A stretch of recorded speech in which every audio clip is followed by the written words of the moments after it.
This guy accidentally reincarnates into a dangerous world crawling with monsters, only to find out he is just a single-celled organism without even a proper complete body to call his own.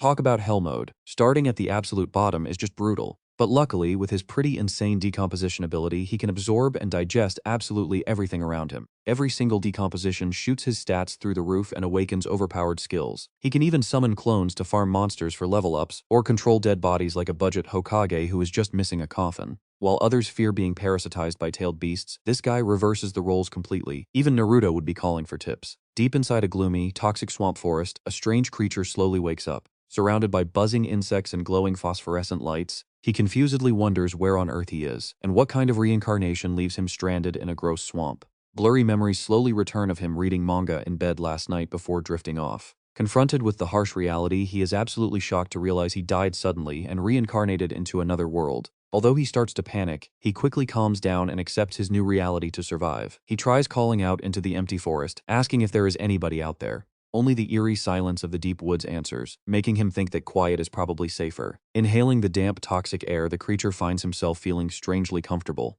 But his joy is pretty short-lived when he realizes he is currently just a slimy blob. Right then, a system notification pops up, confirming he is a level 1 slime mold with the decomposer trait. Danger warnings flash. Low health. Self-digestion is already active, and the system urges him to eat or rest immediately before his time runs out. With his health down to 7 out of 30 and falling, he knows death is coming if he does not eat now. Looking around frantically, the slime mold decides to digest a piece of rotten wood. His gooey body expands, wrapping around the wood to absorb it. Even though it tastes like soggy bread, it is good enough. After 15 minutes of hard decomposing, a nice notification pops up. He successfully reaches level 2 and his health fully recovers. The system also awards him a skill point to upgrade either decomposition or pulsation, leaving him totally torn between the two choices. He knows what decomposition does, but what on earth is pulsation? You have to wonder too, so he decides to put his point into it just to see what happens. Once activated, pulsation jumps to level 3, making his gooey tissues contract rapidly. He is shocked to realize this flowing movement is actually his key to traveling and sliding around the swamp. He absolutely loves this new flow of knowledge. It is pretty magical how using a skill instantly loads the theory right into his brain. Though technically he has no brain. Since rotten wood no longer gives experience, he crawls down to the swamp floor and suddenly spots a brand new creature, a demon mushroom. While humans avoid weird mushrooms, his slime instincts tell him this is a top-tier delicacy. He activates his brand new movement skill, plotting the shortest path to slide right up to his prey. Slime molds move pretty slowly, but their natural maze-solving abilities are legendary, easily beating human engineers planning out a complex subway network. Climbing to the top, he joyfully cheers that it is finally time to feast. In his sheer excitement, he even dreams of a date with a cute mushroom girl. He imagines himself as a fine gentleman in a suit, but reality strikes when his date turns into a toxic hag. Alerts scream that poison is draining his health, which is now down to 24. Poisoned. He realizes it in pure horror. To stay alive, he undergoes the extreme agony of tearing away his own contaminated body parts. He is glad he chopped it off quickly, but the failed decomposition slashes his maximum health down to a measly 17 points. Still, he absolutely refuses to give up. Retreating to his rotten wood base to heal, he leaves behind a parting threat, warning that mushroom that he will be back for round 2 once he patches himself up. After 15 minutes of resting, his health is fully back to 35. Charging back to the scene with maximum energy, he is totally ready to take on that mushroom again. He cooks up a ridiculously cheesy hit and run strategy of taking a small bite, retreating to heal before the poison kicks in, and repeating. With enough time, he is confident he will win. After repeating this brutal cycle 8 times, the slime mold finally decomposes his stubborn opponent. In his mind, that ugly mushroom is like a criminal being dragged away by the Imperial Guards. The system awards him experience and a level 1 poison resistance skill. He nods in approval, realizing that is why he could withstand the toxic effects longer near the end. Though he is a bit disappointed not to level up. Looking around at the endless patch of wild mushrooms, he realizes he has stumbled upon a massive goldmine of resources. The slime mold continues his cleaning spree by targeting wild mushrooms. Starting with a safe, non-toxic grass mushroom, he easily hits level 3 and gains another valuable upgrade point. Not stopping there, he goes ahead and swallows a highly toxic variant. It is pretty dangerous, but it rewards him with massive experience and a spicy, stimulating kick. Notifications flash as he reaches level 4 and upgrades his poison resistance. Spotting an entire patch of mushrooms ahead, he happily declares they will all become fuel for him. After clearing them all, he officially hits level 5 with 79 health, but he also reaches his daily experience cap. To avoid any waste, he packs up the leftover mushrooms onto his back, feeling pretty proud. Carrying toxic mushrooms on his back serves as both food storage and self-defense. Honestly, looking at him, he is basically a walking street vendor loaded with deadly poison. He compares himself to a boxer crab using anemones to scare off predators. Sure, his poison pack will terrify anyone, but that confidence instantly shatters when he hears a buzzing sound cutting the air. A swarm of aggressive yellow wasps carrying fresh chunks of meat flies straight his way. Panicking, the slime mold squeezes into the grass and silently prays that they do not spot him.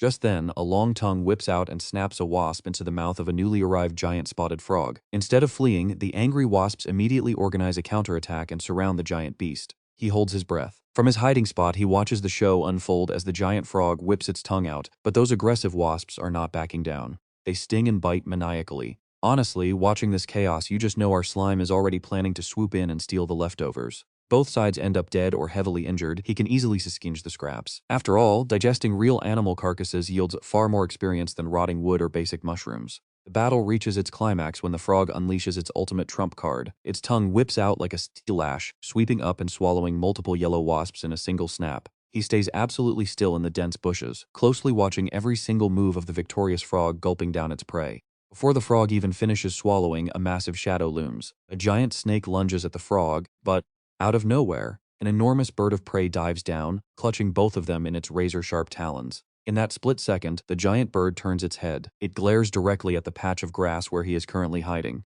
Staring into that murderous gaze, he trembles and completely gives up. This hellish starter zone is unplayable, so he is done struggling. Fortunately, the bird just scoffs and flies off, ignoring such a lowlife. It flaps its wings hard, unleashing a gale that blows our slime away and knocks off 30 health. Under the cold moonlight, our slime shivers as the brutal reality of its existence sinks in. Looking at the food chain, it bitterly realizes it is right at the very bottom, even below insects and tiny beasts. It tries to comfort itself. Being at the bottom means nobody even wants to eat you. But despite reaching level 5 and upgrading its decomposition and poison resistance, that weak little creature title is still a brutal, undeniable fact. Sighing wearily, it wonders how it will ever survive the dangerous days ahead. As exhaustion takes over, our little slime just wishes this was all some bad dream, hoping to wake up back in its own warm room. The next morning, as sunlight filters through the trees, the slime starts its day by quietly crawling up a bright red mushroom for food. Suddenly, a stream of green liquid blasts it repeatedly, draining its health as it screams out in pure agony. "Oh, that hurts so bad." In a panic, a new skill called Level 1 Eruption activates, blasting its cells forward to create a massive shockwave. Who is playing dirty like this? Show yourself. The attacker is a white snail with a deep red shell, casually spitting out a highly potent acid to melt down the mushroom. Furious, our slime starts yelling, "You stinky snail. Eating my mushroom without asking is one thing, but spitting on my face and almost ruining my looks is totally unforgivable." But seeing the snail back off, the slime immediately softens. Thinking the poor guy was probably just starving, it decides to be the bigger person, telling the snail to go ahead and eat since there are plenty of mushrooms to share. Hearing this, the snail looks absolutely thrilled and digs right into its delicious lunch. Seeing this, our slime starts dreaming of a classic shonen manga friendship where former enemies become legendary partners. Just imagine these two leveling up together, becoming iconic adventurers, and taking down the Demon King. It is a beautiful thought, right? Excitedly, the slime offers a deal. "Hey buddy, wanna team up? All you can eat mushrooms. What do you say?" But instead of a friendly nod, the snail responds with a brutal bite. It suddenly lunges forward, chomping down hard on our poor slime's jelly body, leaving it screaming in agony. Losing 12 health, our slime finally wakes up to the brutal reality of this world. There is no friendship out here in the wild. It is strictly a matter of eat or be eaten. Realizing this monster is no joke, the slime does not waste a single second and bolts for it. But even with a mouthful of stolen mushroom, that greedy snail refuses to let it go. It keeps creeping right behind, leaving our slime in a panic. Is this thing seriously still chasing me? In a desperate move, it spends its very last skill point to upgrade its pulsation skill to level 4. Pushing its body to the absolute limit, our slime zooms across a rotting log. But reality is harsh. Even after 3 straight minutes of running, that relentless stalker is still right on its tail, leaving our slime completely stretched out and exhausted. Oh man, this thing is way too fast to shake off. Just then the snail lets out a weird growling sound, its neck puffing up before it suddenly blasts a stream of acid right forward.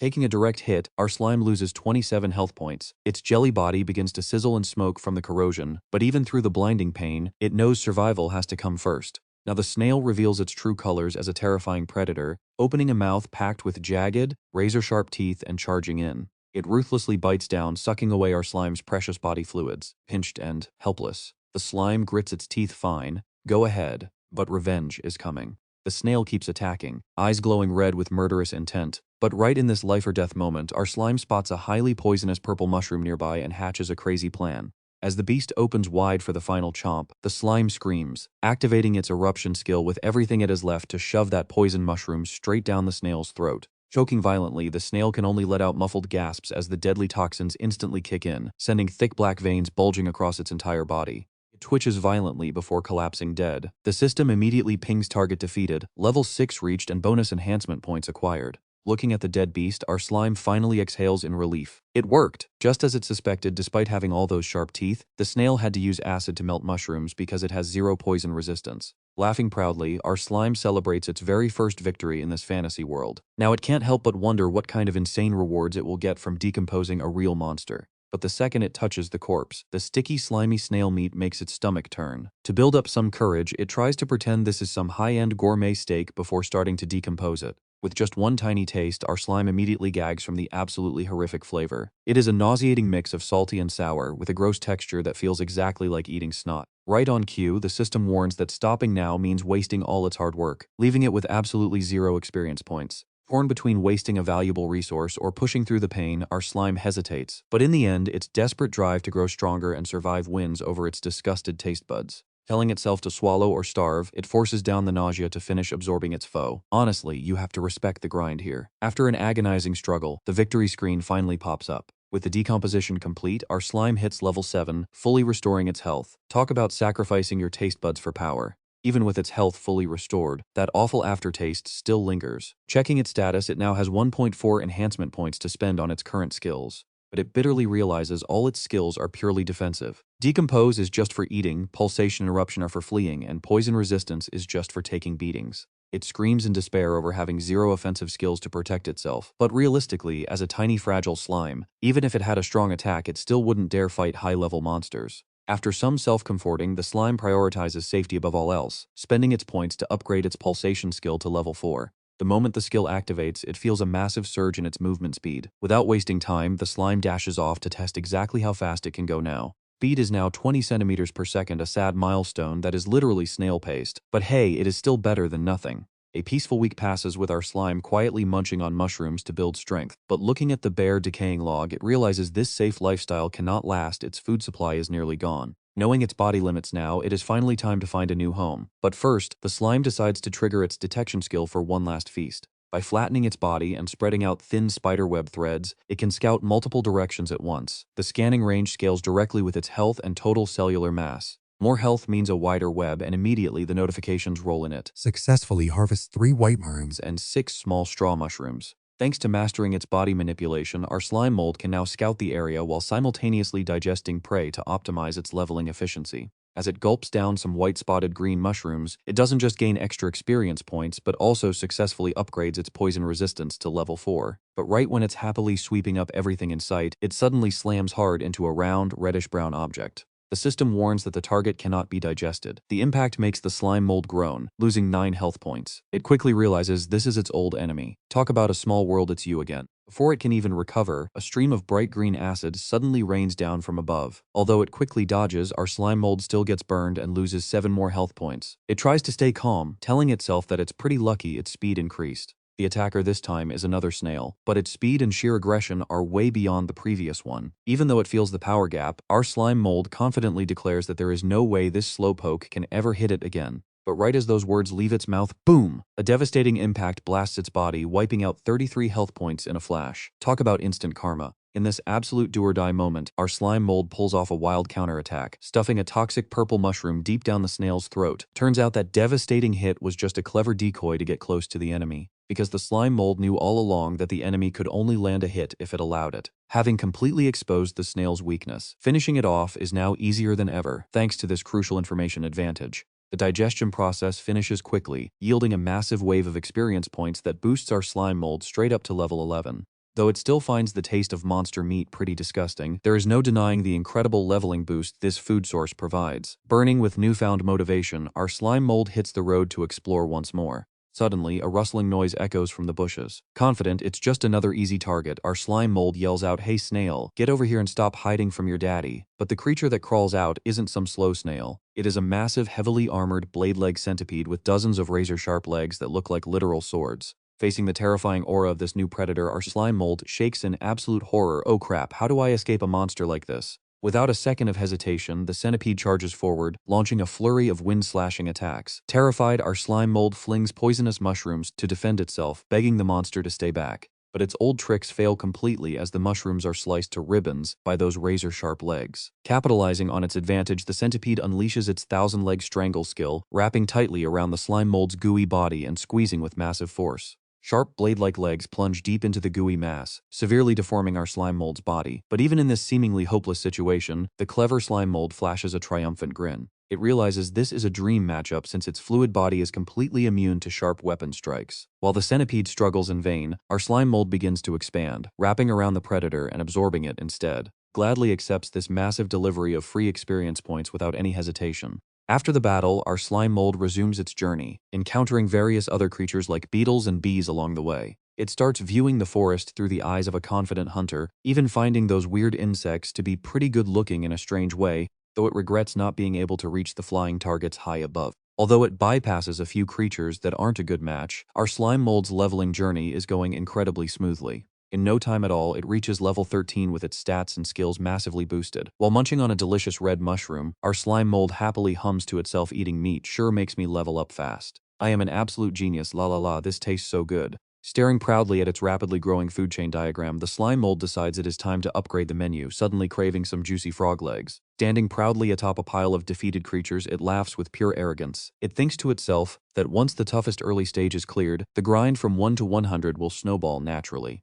My growth is completely unstoppable now, and dominating this fantasy world is definitely within reach. But right in the middle of its delusions of grandeur, it suddenly halts before a vast lake deep in the forest. Gazing at the deep blue water, our slime mold wonders if there is anything interesting down there. It boldly steps right in, thinking there is only one way to find out. But the very instant it touches the water, its body swells up like a balloon about to burst, causing it to scream in terror. Wah. What is this? I am so bloated. I feel like I am going to explode. The system immediately explains osmotic pressure, which causes a single-celled organism like itself to absorb water rapidly and bloat. Realizing the extrenger, our slime mold scrambles backward, putting its ocean conquest plans on hold. Just then, a massive creature protected by a thick shell rises from the water right behind it. Trembling, our slime mold slowly turns its head, completely speechless with its mouth open. Crab, before its eyes is a giant crab blowing bubbles. But instead of being terrified, our slime mold's eyes light up with pure greed as it imagines a steaming plate of king crab. It drools, imagining the juicy claws, rich roe, and delicious meat. This is truly high-class dining. After eating so many bugs, it thinks it is finally time to treat itself to a real luxury meal.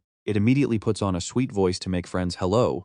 Let us be friends. But the crab completely ignores it, casually crawling onto a rock in the middle of the lake. As the crab ignores it, our slime mold curses, damn it, did it not buy my act? It decides not to waste time, since risking the water for a quick meal is not worth it. Yet it still plots to use toxic mushroom juice to poison the lake. Suddenly, the crab spins around, unleashing a devastating bubble water gun skill. The high-pressure blast pierces right through our slime mold, instantly taking away 25 health points. It gapes in shock, since when do crabs shoot water guns? Before we can even process this, more water blasts rain down, taking 10 more health points. Quickly dodging behind a massive tree to take cover, our slime mold analyzes the threat. This guy's water gun can actually hurt me. Clearly its combat power is on a whole different level compared to those weak bugs I fought earlier. It shrinks down, patiently sticking to the rough bark to play a waiting game. Stepping out now would turn it into a target, so it wants to see who blinks first. But the crab has no intention of letting its prey escape.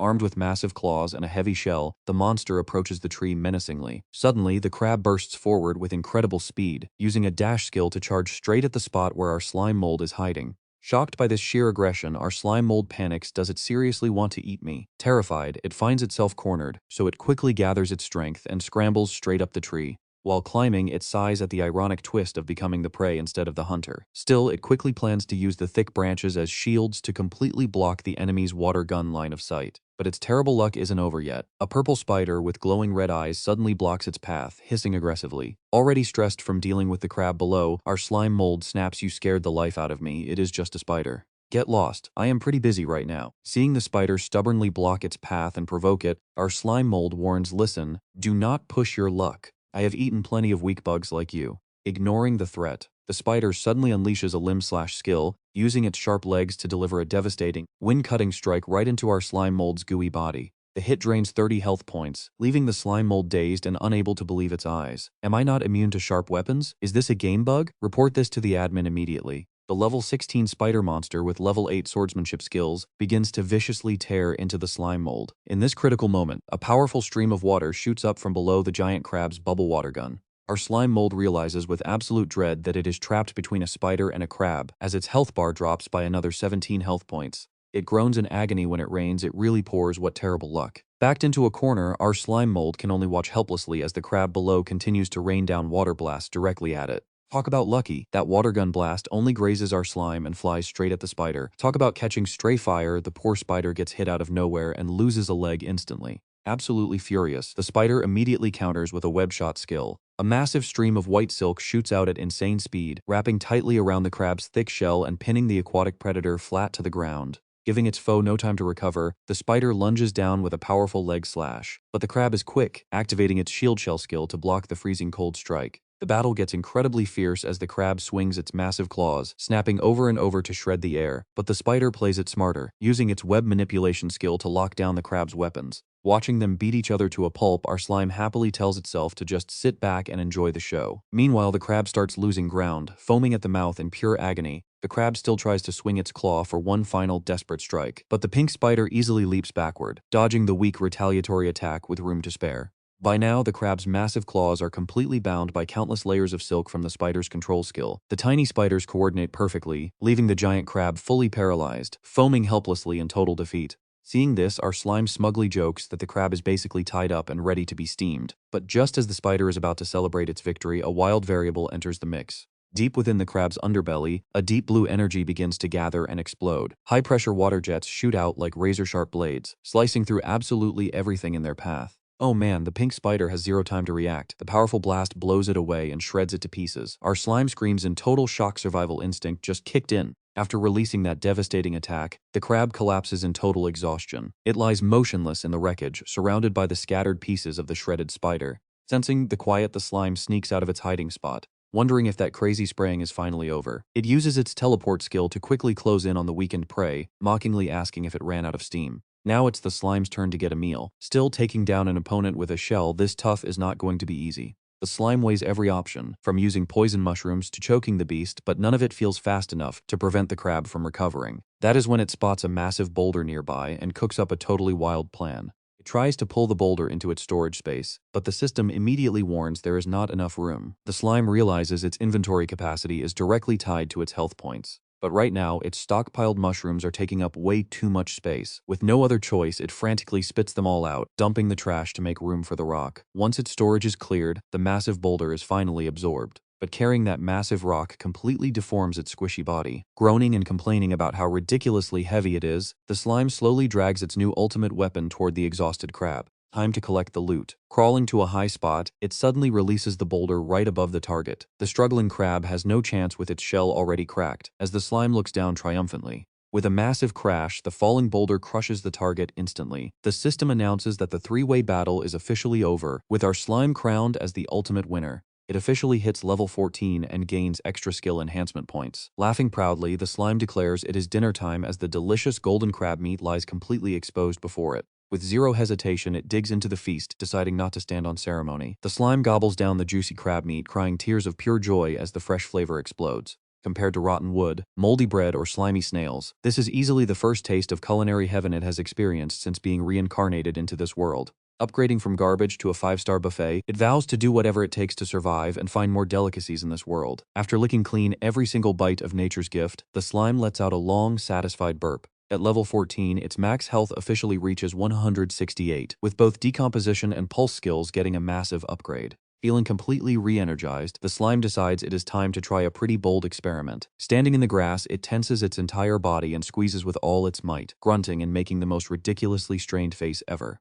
It tries to replicate the crab's water gun skill, believing that if a crab can pressure spray liquid to attack, then a liquid slime like itself should easily do the same. Screaming again to force it out, the result is pathetic. Instead of a powerful jet, only tiny, weak splatters of goo leak out from its side. Disappointed, it sighs that this is definitely not the way. Golden fluid keeps splattering randomly all over the place with zero actual force. Exhausted from the effort, the slime ends up collapsed in a puddle of its own mess. Body feels way too loose to control the aim, and it cannot figure out why. In a moment of frustration, it triggers its level 1 burst skill. Suddenly, a powerful stream of fluid shoots out, blasting straight into the dead crab. The system alerts that the burst skill has evolved into cellular spit, allowing it to mobilize body cells to generate massive impact force. Absolutely thrilled, the slime realizes there is no cooldown, meaning infinite ammo. It repeatedly fires yellow fluid that tears through the air, quickly leveling the skill up to tier 2. But the catch is that its health continuously drops with every single shot. The slime realizes its own cells are the fuel for combat, meaning it is just not built for magical attacks.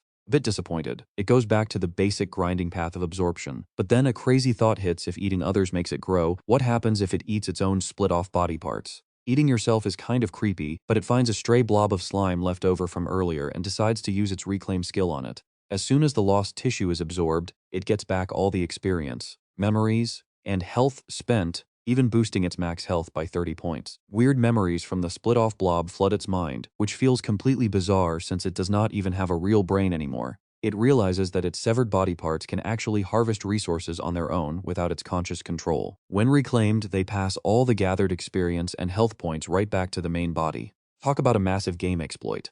It decides to split itself into multiple pieces to gather resources simultaneously, essentially turning itself into a creature with countless mouths. If this works, grinding speed is going to skyrocket. The slime immediately activates its split skill, trading 10 health points to spawn a brand new clone. But it has to be careful. If the host or clones drop below 30 health, they will trigger a dangerous self-cannibalism state. Still, with its max health up to 198, it can split as much as it wants as long as there is food to recover. It braces itself, pouring in its entire strength for a much bigger split. Sacrificing another 30 health points, a large blob shoots out and quickly forms a fully functional clone. Seeing the clone move so seamlessly, the slime imagines itself wearing a ninja headband and cheers that it basically just learned how to use the shadow clone jutsu. Hyped up, it yells out for the slime version of Naruto to make his entrance. It orders the first clone to take care of a nearby dead tree, then turns to the next one. Telling the second clone to handle a patch of mushrooms, the duplicates quickly fan out to sweep the area like total professionals. Now sitting at level 14 with fully upgraded skills, from tier 6 decomposition and tier 8 pulse to tier 2 cellular spit, our slime is ready to turn the entire forest into its personal farming ground. With the clones dispatched, the slime digests the remaining spider meat to heal up, reminding itself that safety always comes first when hunting out in the wild. But feeling this surge of power, it cannot help but feel a little smug. He feels like he has grown scary strong, maybe a bit too confident. To test his limits, he takes a few direct hits and realizes he is completely immune to any physical thrust or slash, from basic attacks all the way to high-level ones. The only thing keeping him up at night is magic. Up until now, he has not run into a single magical threat in this entire forest. Our little slime wonders if this world is just a giant beast fighting arena, or if he is simply stuck in a tiny bubble, far from any real mystical forces. And check this out: right below the swampy waters, he hatches a pretty bold plan by using his own split-off body parts as bait. The greedy ghost crabs instantly fall for it, hungrily snapping their claws at the golden goo, totally clueless that death is lurking right above them. He carefully lures the crab pack out of the water, straight toward the tree root where his main body is waiting. Once the targets step right into the sweet spot, he drops a massive boulder from above to seal their fate. A massive crash, it instantly crushes the entire pack of crabs into paste. The system floods his mind with notifications as he harvests a mountain of experience. He officially reaches level 15, gains 0.6 enhancement points, and celebrates catching 6 ghost crabs. Fully digested and recovered, our slime is ready for absolute domination. Bring on all the crabs, he boasts. He throws himself into a wild training montage to master ranged combat, imagining himself as a legendary gunslinger while firing off his spore-shooting skill. Golden liquid beams fly out with terrifying speed and impact, rapidly leveling the skill up to level 6. After 2 days of relentless grinding, even with a massive health drop from self-eating, he is pretty happy with his progress. Both his power and accuracy have skyrocketed. Still, he wants more power, especially since he just hit a hard limit of 30 shots per full health bar. Then, a stroke of genius hits him. Why not add some spice to the mix? He wraps poisonous mushrooms and jagged stones in his own sticky goo before firing, creating toxic shots with extreme physical impact. He is busy praising his own genius when he suddenly freezes, hearing a very bizarre noise coming from a hollow tree nearby. Shimmering lights spark in the pitch-black night, instantly catching his attention. Is that sound really coming from inside the trunk? And what on earth is that glowing light? He inches closer for a look and comes face to face with a massive owl radiating a deep blue aura. He begins to shake as the terrifying truth hits him. Oh my god, it finally happened. A magic-using monster. Feeling the overwhelming pressure, he screams internally and runs for his absolute lifetime to get out of here, boys. Surprisingly, the owl does not attack. It just stares quietly, activating a visual resonance skill. It turns out this magical beast is actually the scout for a group of adventurers nearby. Looking through the owl's eyes, a young girl with pink hair is closely tracking his every move. When her teammates ask if she found anything, she just casually says no, it is just a somewhat weird little monster. Meanwhile, the party travels deeper into the forest, looking pretty confused. Their leader, with a powerful mage, mutters to himself, how strange, we have not seen a single high-tier beast on the road. Trying their best to find a way out, they urge their mount forward, pleading with Xiaogang Bei to sniff carefully and lead them home. Things are looking pretty bad, especially with their communication magic completely cut off.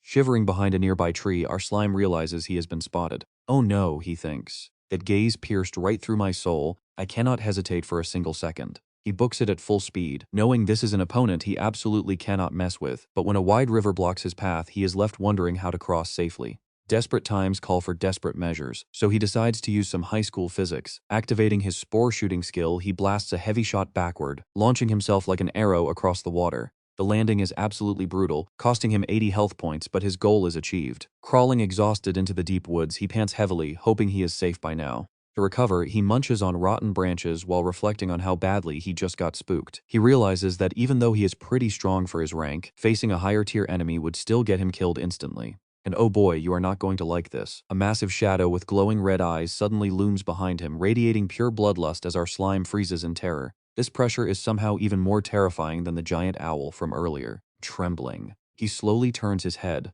only to realize his stalker is not a bird, but something unbelievably massive. Sitting right there is a massive scaly body part that looks exactly like a giant severed finger. He gasps in absolute shock. A finger? He suddenly realizes this is a literal golden finger cheat code. His gut tells him this is a once-in-a-lifetime opportunity. He excitedly imagines that if he can decompose and absorb this high-tier finger, his level will instantly skyrocket, and he might even evolve into a much stronger form. Drooling at the thought, he bursts into evil laughter. He immediately stretches his body to cover the massive finger, activating his decompose skill to swallow this incredible pool of energy. He works hard to wrap himself around the giant finger, but instead of a delicious feast, the system repeatedly rains on his parade with failure notifications. The level gap is simply too massive to breach. His own cells suffer a painful backlash instead, causing his health bar to bleed out continuously. Panicking at this sudden disaster, he is forced to tear himself away by tearing off his own stuck tissue, landing miserably on the ground. Collapsing on a log to recover, he feels bitter regret. His decompose level is just too low, and he curses himself for not spending his skill points here sooner. Looking at this feast that he cannot swallow is pure torture, completely teasing but unreachable. He promises to level up quickly and come back for this harvest later, but before he can even catch his breath, the ground violently shakes. A pitch-black sinkhole opens right under him, swallowing everything in sight. Thinking fast, he fires his spore shooting skill to catapult himself up onto a massive nearby tree, barely escaping the collapsing ground below. Looking down at the massive pit, he trembles as he realizes how tiny and weak he is in this savage world. He bursts into tears, crying that this world is too cruel and he just wants to go back to being a normal slime. Throwing away his pride, he chooses a cowardly but safe strategy, burrowing deep underground to hide and quietly grow. Yet down in that dark abyss, the eerie glowing light of that massive creature is still shining bright. Glowing red eyes, filled with pure hatred, they pierce through the dark, radiating a suffocating pressure that practically freezes the air itself. Checking his map, he realizes he is still inside the danger zone of both the owl and that giant beast. He decides to stay put and build a temporary base to safely recall his clones tomorrow. He starts decomposing a giant tree trunk with a very clever plan: make the entrance super tight, then hollow out a spacious room inside. That way, any big monsters will never be able to squeeze in. Slapping on an imaginary hard hat, he happily declares time to build a home. Boys, construction starts now. Thanks to his powerful decompose skill, the digging process goes incredibly smooth. Once it is completely hollowed out, he even transplants some glowing mushrooms inside to act as pretty nightlights. Looking at his cozy room stocked with food and a comfy leaf bed, he happily flops down to rest. Mission accomplished. This temporary base is designed pretty smartly, featuring a decoy entrance packed with poison mushrooms to trick any intruders. His actual bedroom is tucked safely behind a very narrow tunnel. Munching happily on some soft wood, he sighs with content. From now on, he is a slime with a home, and it feels absolutely amazing. But the peace does not last long as a loud annoying buzzing starts echoing outside. Unable to take the constant racket, he sticks his head out and screams, "Hey, shut up out there, you are ruining my sleep." A massive swarm of golden bees appears before it. Their buzzing wings sound like fighter jets, but instead of being terrified, a pretty wild idea pops into its head. When a single bee flies by, our slime mold pulls off a perfect shot, taking it down instantly for some quick experience points. It flashes a wicked grin and casually greets its uninvited guests. "Hello everyone," the angry swarm immediately charges in, but our slime quickly shrinks the cave entrance, turning this makeshift trap into an absolute meat grinder. It proudly brags, "Walk in here and you are stuck, there is no escape." The foolish bees fly straight into the trap and get completely covered in slime as the system spams defeat notifications. After easily cleaning up the vanguard, the slime mold casually dumps their dry bodies outside. Climbing a high branch, it tracks the remaining bees and spots a massive nest hanging in the distance. Its eyes turn pretty cold. Target lock time for an all-you-can-eat honey buffet. But the plan goes sideways when the bees start moving in a really strange pattern. What it mutters in confusion right before a massive golden army blots out the sky like a dark cloud and heads straight for it. Even faced with crazy numbers, the slime stays smug. Bring it on. Your attacks cannot even scratch me anyway. The more the merrier. Talk about a massive backfire. Wait, things are getting ugly. Instead of stinging, the bees swarm together into a tight ball, buzzing intensely to cook our slime alive. The extreme temperature begins destroying its cells. With its health bar rapidly dropping, the slime realizes in sheer panic that it is being roasted alive. Wait, they can actually do that? Hanging by a thread, it immediately triggers its spore-shooting skill, launching a barrage of golden liquid projectiles to tear through the enemy lines. But these bees are not playing around. A worker bee quickly deploys a beeswax shield, blocking the slime's signature move with ease. It stares in shock as its best attack is completely neutralized by this solid defense. The slime quickly realizes the forces inside this nest are way stronger than the ones outside. Right then, a massive golden bee gestures in the air, casting a swarm summon spell. A giant magic circle summons a whole legion of armored bee soldiers. The sheer size of this army leaves our slime totally stunned. It is shocked to find an evolved species that can actually cast spells, featuring both bee soldiers and elite bee mages. Staring down their murderous glares, the slime doesn't hesitate. It fires its spore shot again, sending sharp golden streams, tearing through their formation and taking out several bees instantly. But there are way too many of them, and shooting drains its cellular mass, making its health drop pretty fast. Luckily, since it is clinging to a giant tree, it uses its decay absorption skill to digest the rotting wood, constantly restoring its HP. Still, the bees keep raising their wax shields, perfectly blocking every single attack. It is incredibly frustrating to watch its moves get neutralized like this. Its inventory is almost empty, leaving only a single damage buffing stone. But when two bees charge in to sting it, our slime flashes a dark grin. They are literally delivering themselves to me. It instantly envelops them, casually remarking, "Do not mind if I do." The harvest is pretty good, yielding 4 bee guns and a razor-sharp bee stinger. Even though its inventory is warning of storage overload, it puts the new loot to use. The slime wraps the stinger in mucus and fires it like a heavy bullet. It shatters the wax shield and takes down the defender instantly. Witnessing this crazy power, the bee mage panics and orders a full retreat. As they scramble back through the magic portal, the slime mockingly laughs. "Running already? Did you finally realize who is boss?" It sneers smugly as they vanish. Looking at them, the slime is not scared. It is literally licking its lips, dying for a taste. But it made a massive mistake, because these guys have powers way beyond its expectations. The bee mage begins gathering energy, shouting "focus" as it activates its basic spark magic. A massive fireball strikes directly. Taking a direct hit, the slime screams in absolute agony as the extreme heat deals severe damage, stripping 70 HP instantly. The bee mage doesn't give it a single second to breathe, summoning 2 more fireballs. Clinging tightly to the tree, our slime tries to heal while facing a pretty harsh reality. Fire magic is a hard counter here. Realizing it is totally outmatched by these bees, the slime makes a quick decision time to run. While retreating, the slime still tries to fight back, launching its spore shot like a storm of golden needles at the army chasing it. But these bees coordinate their defense beautifully.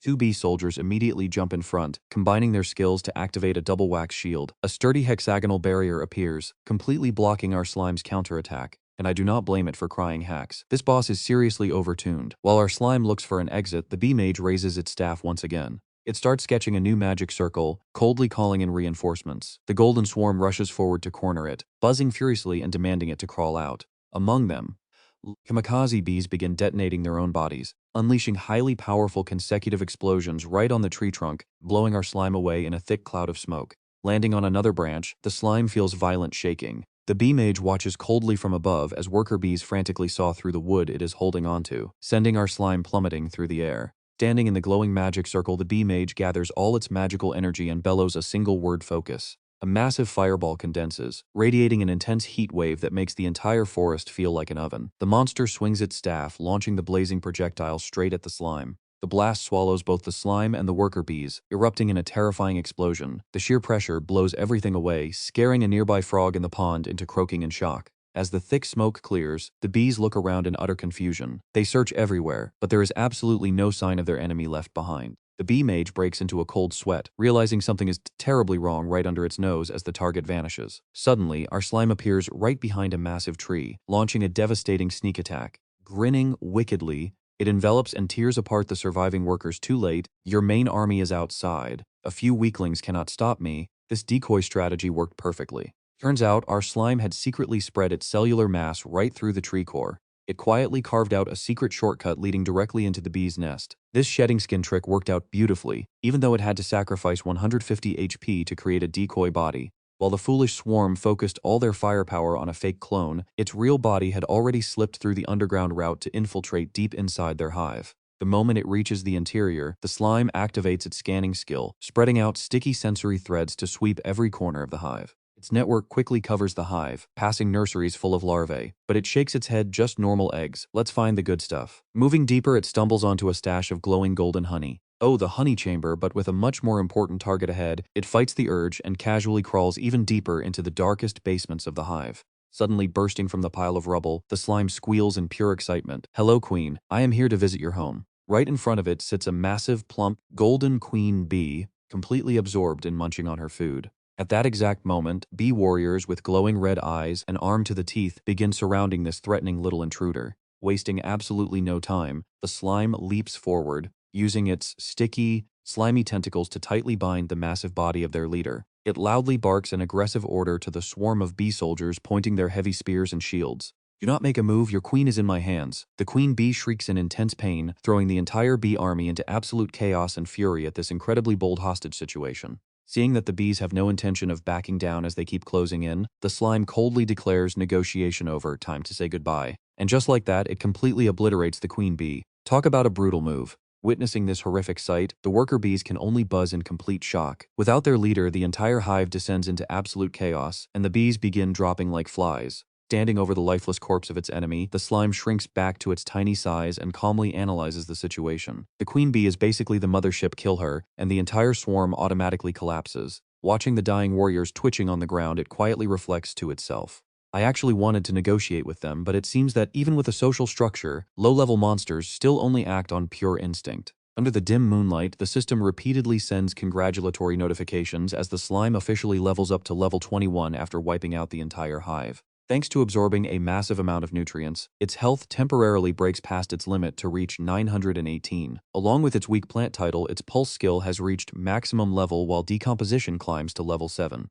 The slime curiously examines its new skill called Central Command, but when it tries to allocate skill points, the system displays an error because it has no subordinates to command yet. Though it is pretty disappointed that its decomposition racial skill cannot be upgraded directly and requires real mastery, its inventory storage space has expanded quite significantly, now completely packed with premium honey jars that can restore 400 health points. Looking at the golden bee carcasses scattered at its feet, the slime suddenly falls into a deep reflective mood. Wait, why do I suddenly feel like the villain here? It thinks back to its brutal survival journey, from decomposing its very first snail to spider worms, crabs, and now an entire bee tribe.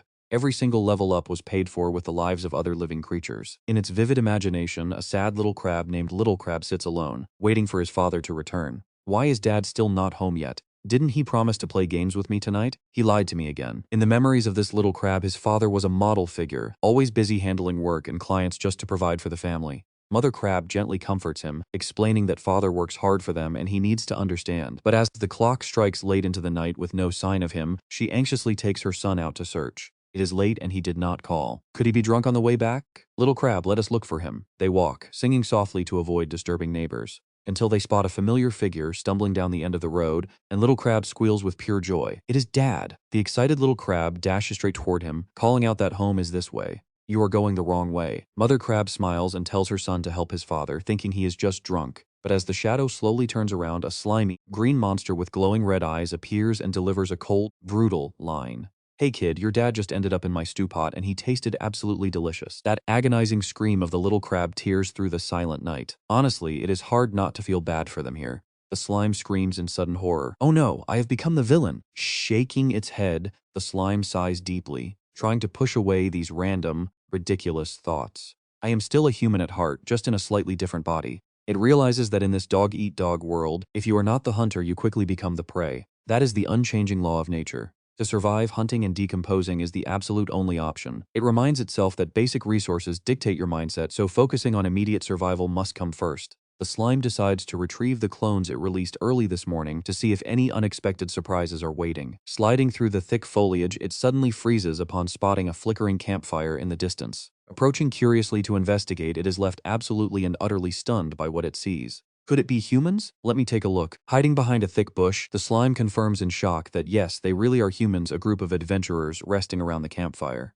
A man speaks up, asking the resting girl if she is actually sleeping on a boar, which is pretty bold of her. That girl is Nia, a C-rank adventurer from the 100 Knowledge Guild. She casually replies that when relaxed, Ironback's fur is actually quite soft. Today was really tough, and tomorrow she will need to trouble him again. To help them find a way out of here, sitting nearby, Hector, a B-rank adventurer with a pretty worried expression, mutters in a low voice that they wanted to search for their guild master, but now they are lost themselves. As leader, I cannot escape this responsibility. Seeing Hector blame himself, Khan, a B-rank mage holding a spellbook, quickly reassures him that with magic communications cut and no sign of high-level monsters, the forest has literally turned into a giant maze. Nobody could have anticipated so many bizarre phenomena happening at once. So, Captain Hector, please stop blaming yourself. She adds that even though they have not found the guildmaster, there is no need to worry. After all, he is one of the top 3 strongest warriors on the continent, so they just need to find a way back and report to the church. However, Khan also admits that while the guildmaster's strength is unquestionable, he has been completely out of contact for 2 whole years.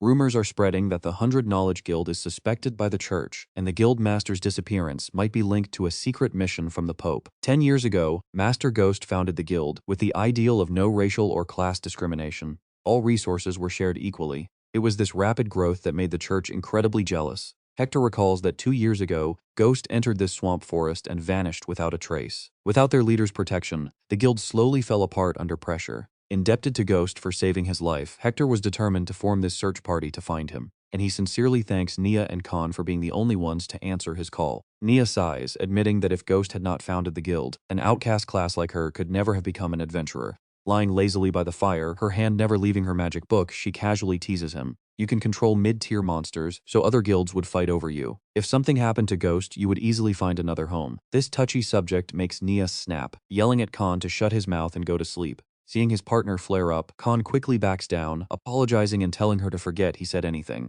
Hiding in the nearby bushes, the slime listens closely to every single word, thinking all this guild and church drama sounds like a boring soap opera. Realizing this is crucial intel about the human world, it decides to take a risk and stretch its body over to act as a listening device. Using its shifting skill, it stretches its body longer to get closer to the adventurers, but Khan quickly proves exactly why he is a highly perceptive mage. Instantly, he casts Ice Spike, and a sharp icicle shoots up from the ground, piercing straight through the slime's gooey body. The system instantly flashes an emergency warning the pierced state has reduced its speed by 90%. Khan casually lies back down, telling them not to panic since he already dealt with it. Still highly alert, Nia immediately summons her mount, Ironback. It sniffs the trembling lump of slime before suddenly snapping its jaws shut with massive force. This unexpected bite leaves the slime in absolute horror. The wild beast brutally tosses the slime into the air, and seeing those razor-sharp teeth waiting below, the slime screams in utter despair. It is over. I am about to become minced slime meat. But right at this critical moment, Nia hurriedly stops it. Little zombie, do not eat it. No unnecessary killing.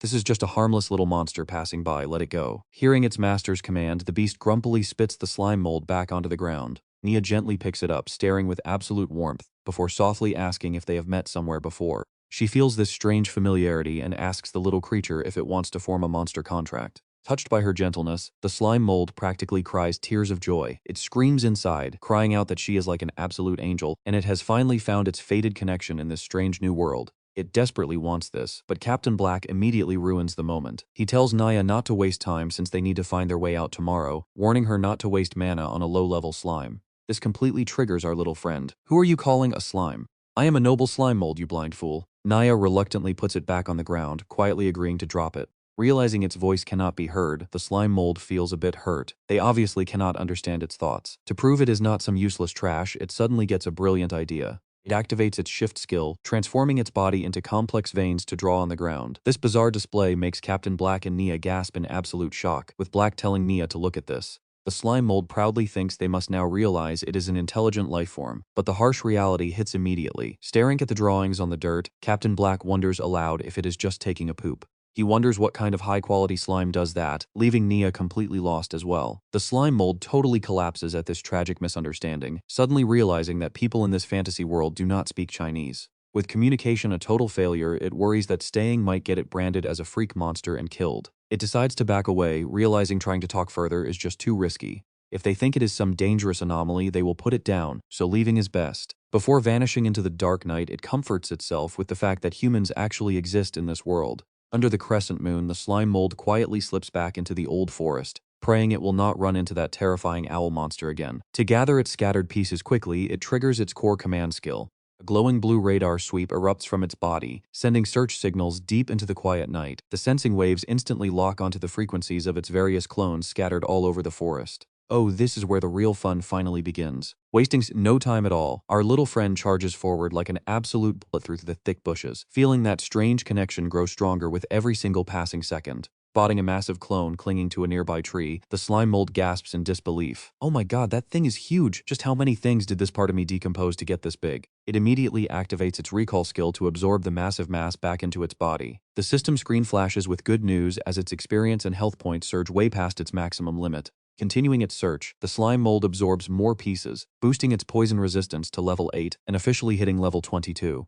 But the celebration is cut short when a clone signal suddenly starts fading, making it panic. The connection is dying. Oh no, my precious experience points. Who is stealing my loot? It frantically scans the area and spots something absolutely unacceptable right next to a patch of mushrooms. A massive snail is casually using its toothy mouth to suck up our friend's split-off body. Watching its hard work get stolen right in front of its eyes, the slime mold loses its temper and screams for it to get lost. It fires a powerful spit shot, blasting the greedy snail right off the mushroom. Finding a tiny trembling clone hidden on a stalk, the slime mold feels its heart break and practically starts crying. My poor little baby suffered so much, but Daddy is here to save you now. Suddenly, a long red tongue whips out of nowhere, snatching the helpless clone right into the mouth of a giant green frog. Horrified, the slime mold screams in pure rage. You dared to eat my baby! I will make you pay for this in blood, you stupid frog. It unleashes its spit shot skill, launching a sharp stone directly into the beast's face. The direct hit makes the slime mold feel incredibly proud of itself. Serves you right, that was way too easy. At this rate, I might actually be strong enough to take on that giant snake-tailed bird monster. But its smug smile completely vanishes when the frog shrugs off the hit, casually holding the rock in its mouth. The creature dives straight into the water to escape, forcing our panicked slime to give chase.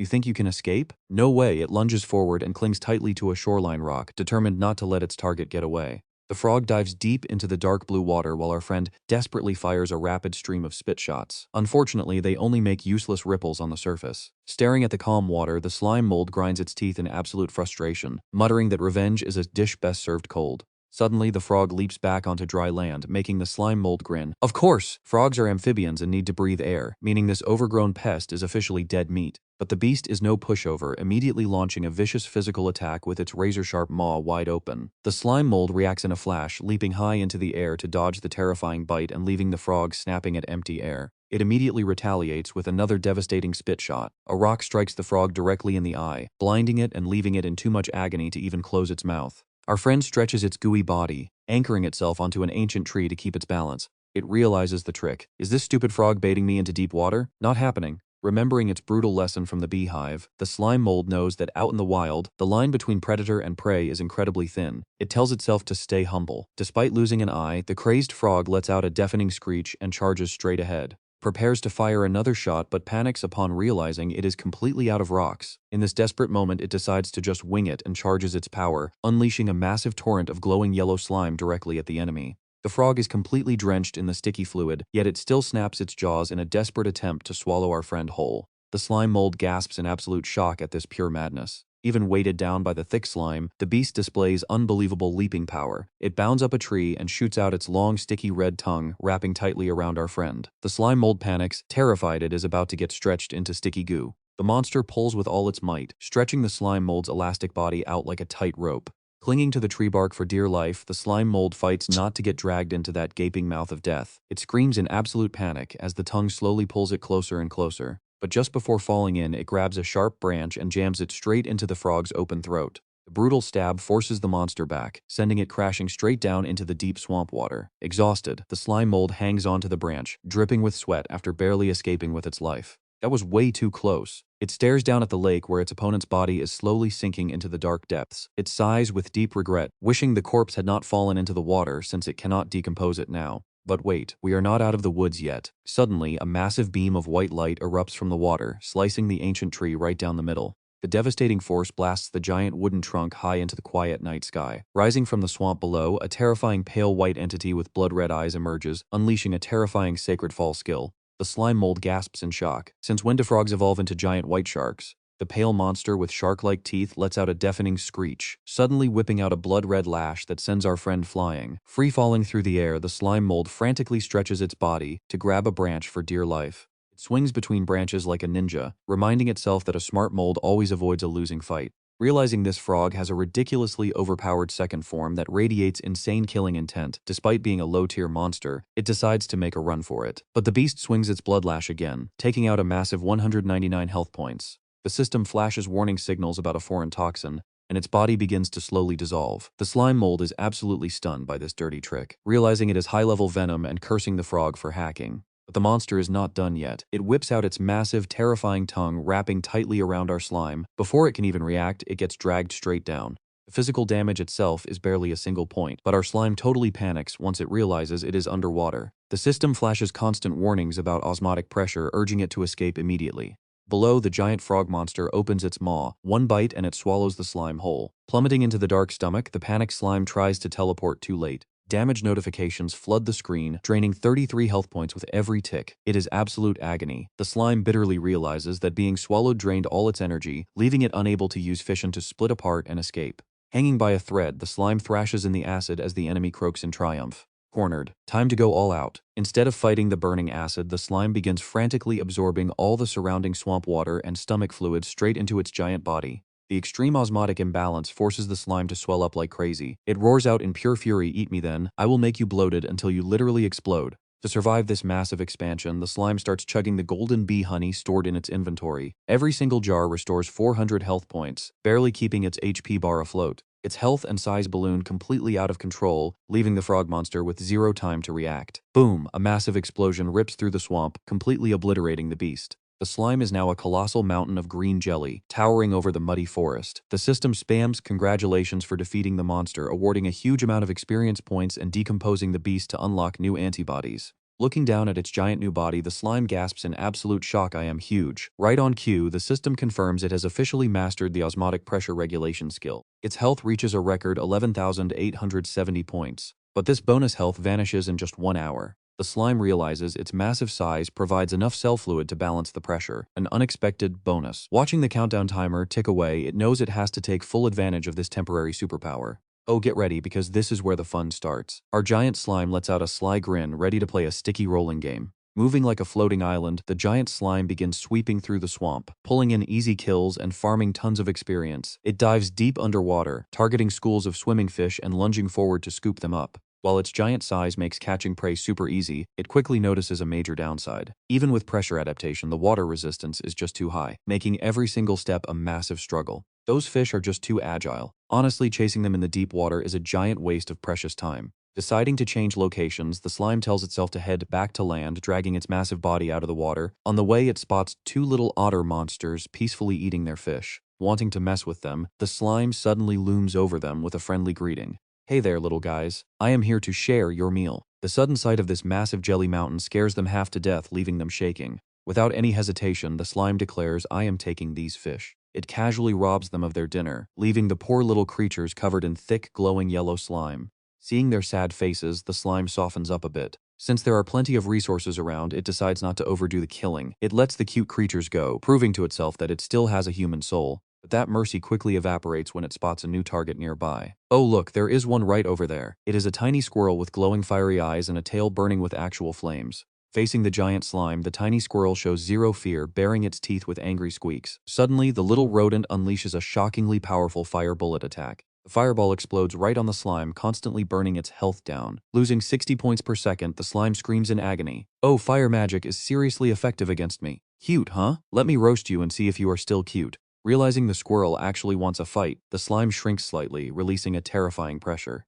The slime quickly decomposes its prey as the system rewards it with a massive chunk of experience points. Right after, a bunch of gray tentacles explode out of its body like sharp swords, striking a giant lizard that was lurking nearby. This legendary creature transforms into a towering ancient tree with a glowing chest core. The lizard growls in rage and spits a stream of bright green acid. The direct hit begins corroding the slime tree, causing its wood-like body to hiss and smoke heavily. Roaring like crazy, the giant lizard charges forward with a brutal headbutt, unleashing raw, destructive force. Facing this head-on collision, the slime tree whips its massive tentacles in a wind-cleaving sweep to completely halt the attack. No escape. Dozens of sharp piercing tentacles shoot out, pinning the lizard firmly to the ground. A sharp wooden branch stabs straight through the monster's shoulder, instantly draining all its strength. Right away, white mushroom spores begin sprouting and multiplying rapidly inside its open wounds and all over its scaly body. The parasitic spores burst open all at once, piercing through its thick hide from the inside out. Even inside its massive eyes, bright red fungal growths begin to swell up, blinding the beast and sending it into a state of absolute agony.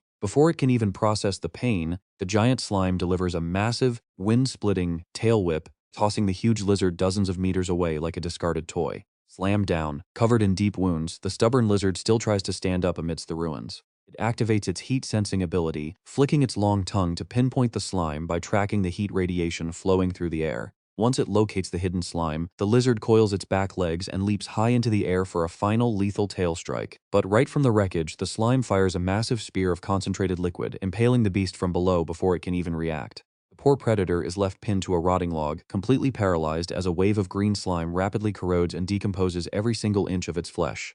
Through its fading thermal vision, the slime looks like an absolute god of energy, completely enveloping the entire forest in its massive glow, making any resistance totally useless. A massive wave of slime crashes down from above, swallowing the lizard completely into its colossal body. The system countdown shows just over 6 minutes left, along with warnings that a strange material was found and new antibodies are being unlocked.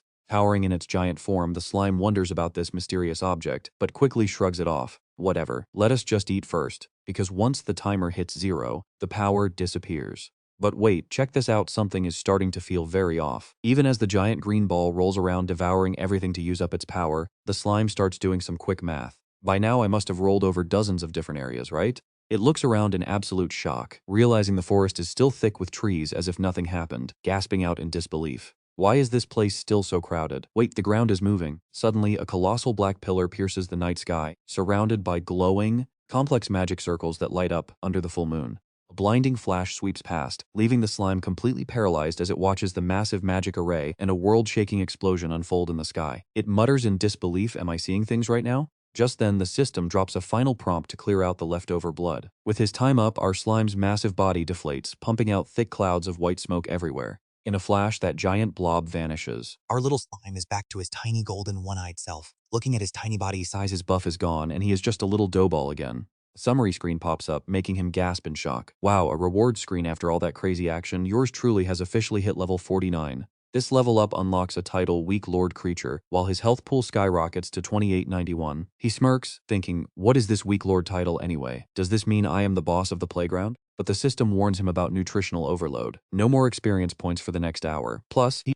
needs to clear out his storage space because it is absolutely packed with junk. Staring at the massive pile of junk inside him, he groans. Yeah, time for some inventory cleaning. Even with the expansion, this absolute mess is actually starting to make him feel sick. He starts gagging, puking up old bones, rotting wood, and piles of garbage. After a painful struggle, the little guy sighs with relief. Everything is out, and his body feels so much lighter. While wondering what to do since he cannot gain experience right now, a new screen flashes. It says that once he hits level 60, he can choose to evolve or change classes. His eye shines with pure excitement. Evolution or a class change, this is definitely how a monster gets overpowered in another world. He starts dreaming of a complete physical transformation. Imagining himself as a badass demon-human hybrid gets him incredibly hyped. With a form like that, yours truly could master spells and rule this world. He is celebrating way too early here. Right during his daydream, a sharp buzzing echoes overhead. Looking up, he spots dark shapes darting quickly through the branches of the ancient trees. Squinting, he recognizes those magical yellow bees from before. Not wanting to miss a chance to spy on his enemies, our slime decides to investigate, bouncing after them into the dark forest. He eventually comes across a massive nesting ground packed with giant hives, surrounded by a thick army of buzzing yellow bees. The sheer scale of this place leaves him totally stunned. Whoa, these hives form a whole city. This scale is insane. It is like an evolved bee civilization. Suddenly watch this, a giant pair of legs stomps down, crushing the hives. The angry bees swarm out, but the creature does not even care. It casually snaps its jaws, gobbling up the delicious larvae like a free all-you-can-eat buffet. Downright delicious. Watching from afar, our slime gasps. Isn't that the weird bird beast from before? Wait, the color looks slightly different now. He still remembers how terrified he was back then. That thing completely broke his will to live. He is lucky it ignored him. The giant bird monster has a literal venomous snake for a tail. The bees swarm in with furious attacks, but it does absolutely nothing. They try to overwhelm it, wrapping the monster in a massive ball of bugs, but a powerful shake throws them all off. Instantly, a squad of yellow mage bees activate glowing magic circles all at once. The beast tilts its head in confusion, but then a rain of blazing fireballs pours down with devastating power, triggering explosions that shake the entire forest. Hiding behind a rock, our slime watches in pure awe.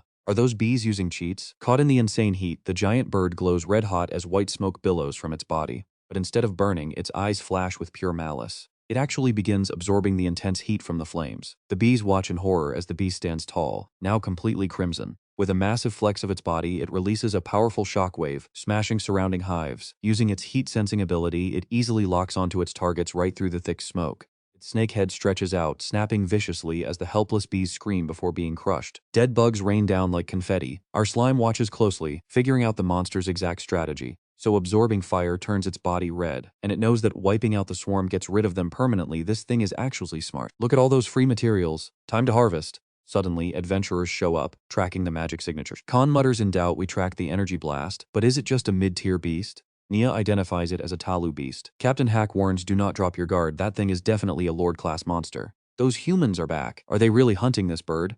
Peeking from behind his rock, our slime is shocked to see the party confront the Talu. Captain Hack immediately orders Khan to prepare high-level ice magic while he buys time. Gripping his staff, Khan confidently replies, leave it to me, Captain. I will take it out in one hit. The beast lashes out with razor-sharp claws. The clash is incredibly brutal. Hack realizes with absolute shock that this monster's raw physical strength has skyrocketed. This thing is incredibly strong. It probably ate a ton after those high-level beasts vanished, Trigger evolving it. To break the deadlock, Hack uses his shield bash skill to deflect the attack. The beast is forced back, but its snake tail instantly lunges forward, dripping venom, ready to swallow the captain whole. Luckily, Nia orders her mount to ram right into its massive body, throwing it completely off balance. Escaping death by a hair, Hack sweats in pure panic. The furious Talu whips its snake tail, gearing up for a devastating follow. Its body glows, suddenly unleashing an earth-shattering blast of fire. You can feel the heat from here. It is high-level magic false dragon breath. The terrifying false dragon breath turns the night sky into an absolute oven. Seeing the massive wave of fire rushing at them, panics, slamming his staff down to raise a desperate defense.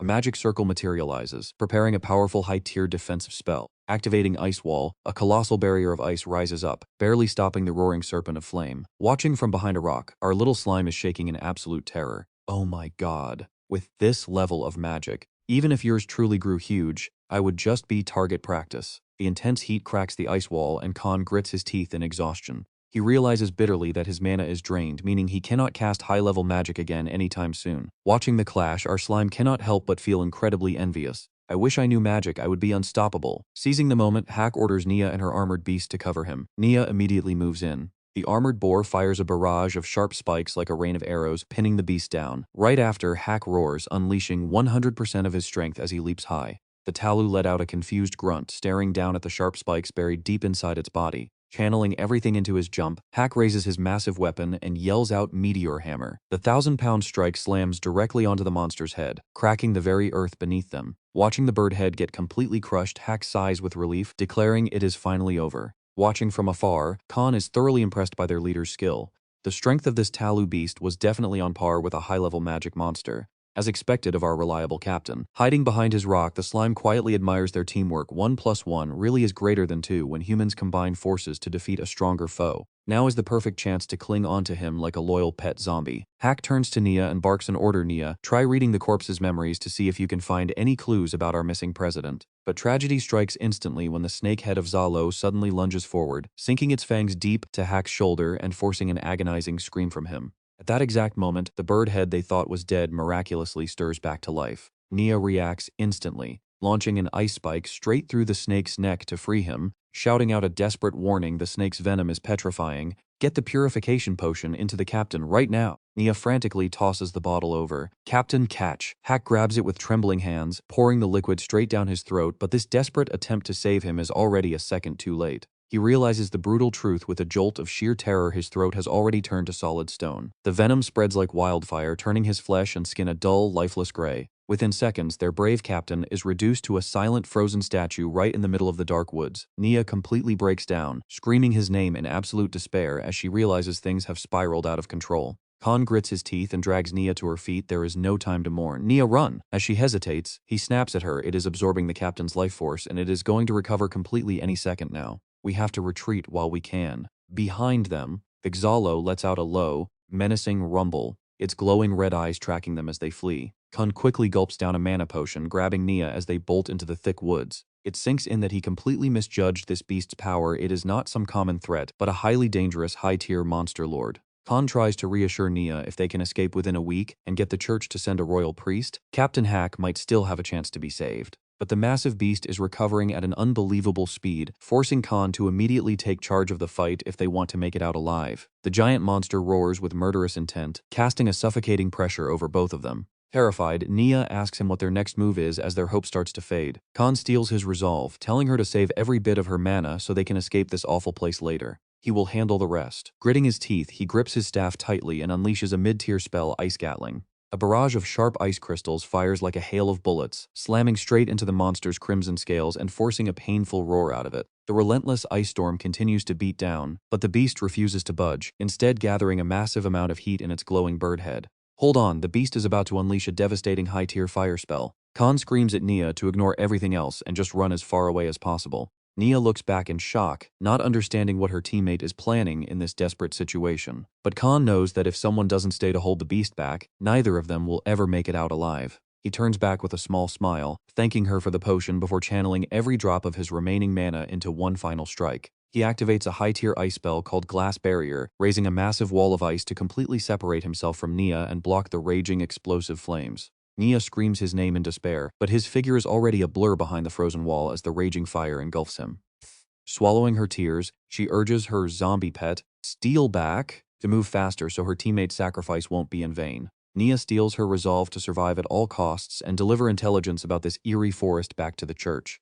She pushes Steel back to rush through the darkness, calling out desperately into the night. Seeing the familiar shape of her owl flying above, she breathes a sigh of relief. Min, our link broke earlier and I feared the worst, but, with your vision, finding our way out will be much easier. But the words barely leave her mouth before she freezes in horror. As Min lands on a branch, it is no longer a gentle spirit beast. It has entered a holy corruption state, radiating an eerie blue mana with terrifying cross-shaped eyes. Nia gasps in terror as she spots a glowing teleportation magic circle swirling right inside the owl's eyes. Meanwhile, in a mysterious sealed zone cluttered with monster corpses and shattered weapons, a man in white armor sits in deep thought. This is none other than Ghost, the long-lost leader of the 100 Knowledge Guild. In front of him, a red system interface flashes warning signs about his extreme exhaustion, demanding he pay back the massive amount of mana he borrowed. Ghost sighs heavily. Yeah, I get it. Suddenly, the mountain of monster carcasses begins to shake violently, fusing together into a colossal mound of flesh. The evil entity slowly reveals its true form, Proto-Jirawa, the king of the swamp forest, covered in countless heads and glowing red eyes. Proto-Jirawa mocks Ghost for talking to what he calls a system. The monster reveals they already know about travelers from other universes and intentionally lured him here to crush him, though it never expected Ghost to be so terrifyingly powerful. The beast offers him one final choice: join them, or end up as just another dried-up corpse on the ground. After a brief silence, Ghost grips his massive mace and replies coldly, "Let me think about it." And done! He swings his weapon, sending a lightning-infused blow that scatters the surrounding monsters, but Proto-Jirawa just laughs arrogantly, declaring himself completely immortal inside this eternal barrier. And look at this, those scattered chunks of flesh start merging into a massive, terrifying shape. From the dense black smoke, the monster sneers, "Ghost, no matter how strong you are still just a mortal. Your heavy breathing shows you are near your limit. If you refuse to join us, then prepare to die." Facing imminent death, Ghost remains incredibly calm under pressure. He quickly accesses his dimensional storage space and pulls out an exquisite, highly detailed golden container. Without a second thought, he hurls the precious bottle at his enemy. It shatters, releasing a brilliant golden liquid called true holy water. As the monster stares in confusion, a blinding flash of light suddenly explodes across the entire area. Radiant golden sparks rain down like a storm from above, sending Proto-Jirawa screaming in absolute agony. Ghost watches his burning enemy with cold eyes, explaining that true holy water burns the soul itself, meaning any physical form of immortality is completely useless. Even so, he feels a deep sting of regret for having to use a trump card he saved for the real mastermind behind all of this. Proto-Jirawa curses frantically in his final moments, "Ghost, you bastard, even the angels have fallen. Where on earth did you get your hands on this holy water?"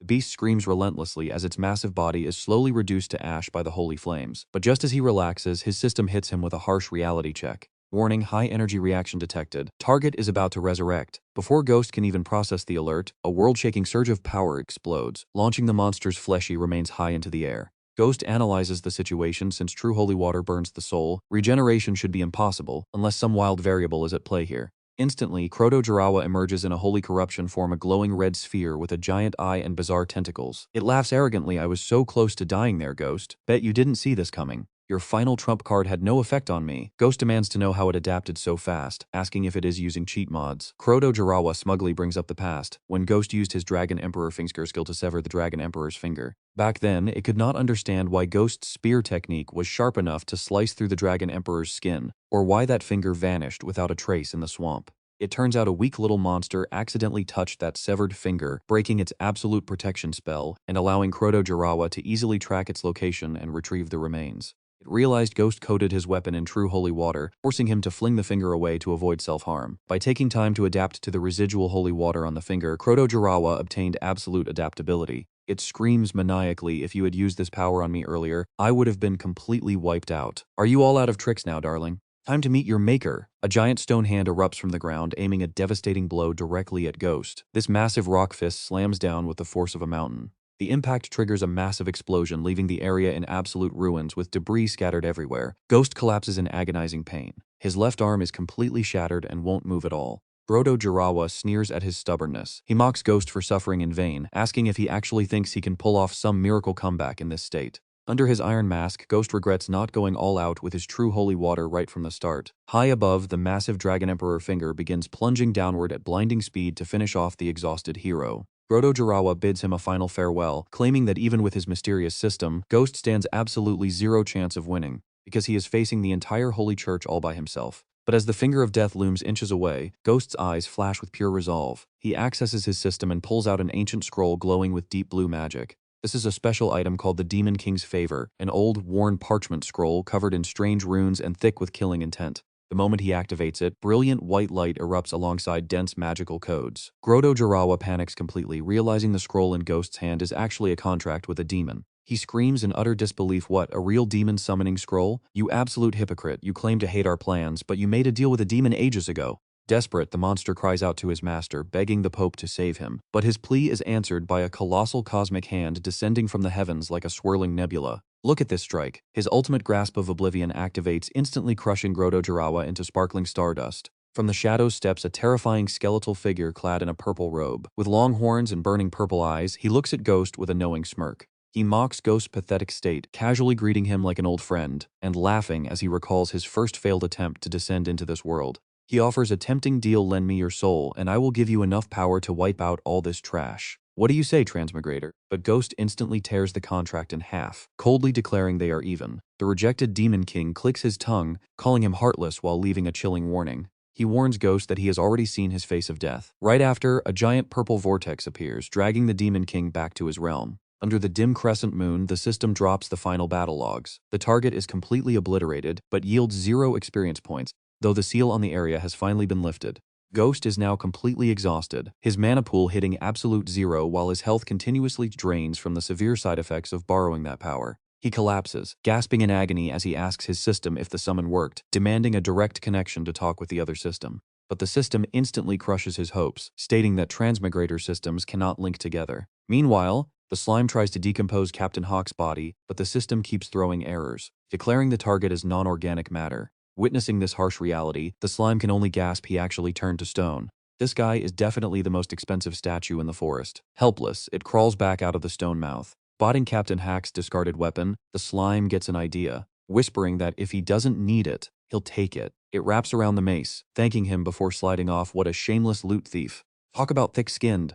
The slime quickly slithers away, thinking that if it helps the humans out in a pinch, they might give it a ride back to their town. Heading straight toward the giant ice wall built by Mage Khan, the slime figures they must be nearby since this wall is still standing. Sneaking behind it, the slime hopes Mage Khan finished off that ostrich monster so it can scavenge some free loot. The greedy slime always gets excited for loot, but since it's naturally cautious, it immediately uses its search skill to scan the area first. The moment its sensory threads touch the ice, the slime is horrified to see the Jalo monster is still alive. Talk about creepy. Zalo's eyes flash with a demonic red, making the slime tremble. Did another ally seriously just go down? Please tell me that other girl didn't end up as another victim. Meanwhile, in a different area, Taoist, the owl Mi-Min dives down like a lethal arrow, targeting Nia. Realizing Mi-Min is no longer her teammate, Nia orders an immediate attack. Her armored boar shoots a barrage of sharp spikes into the sky to block the incoming strike. Mimin's beak suddenly elongates into a razor-sharp steel blade as it spins its body at high speed to unleash its devastating Iron Claw Gale skill.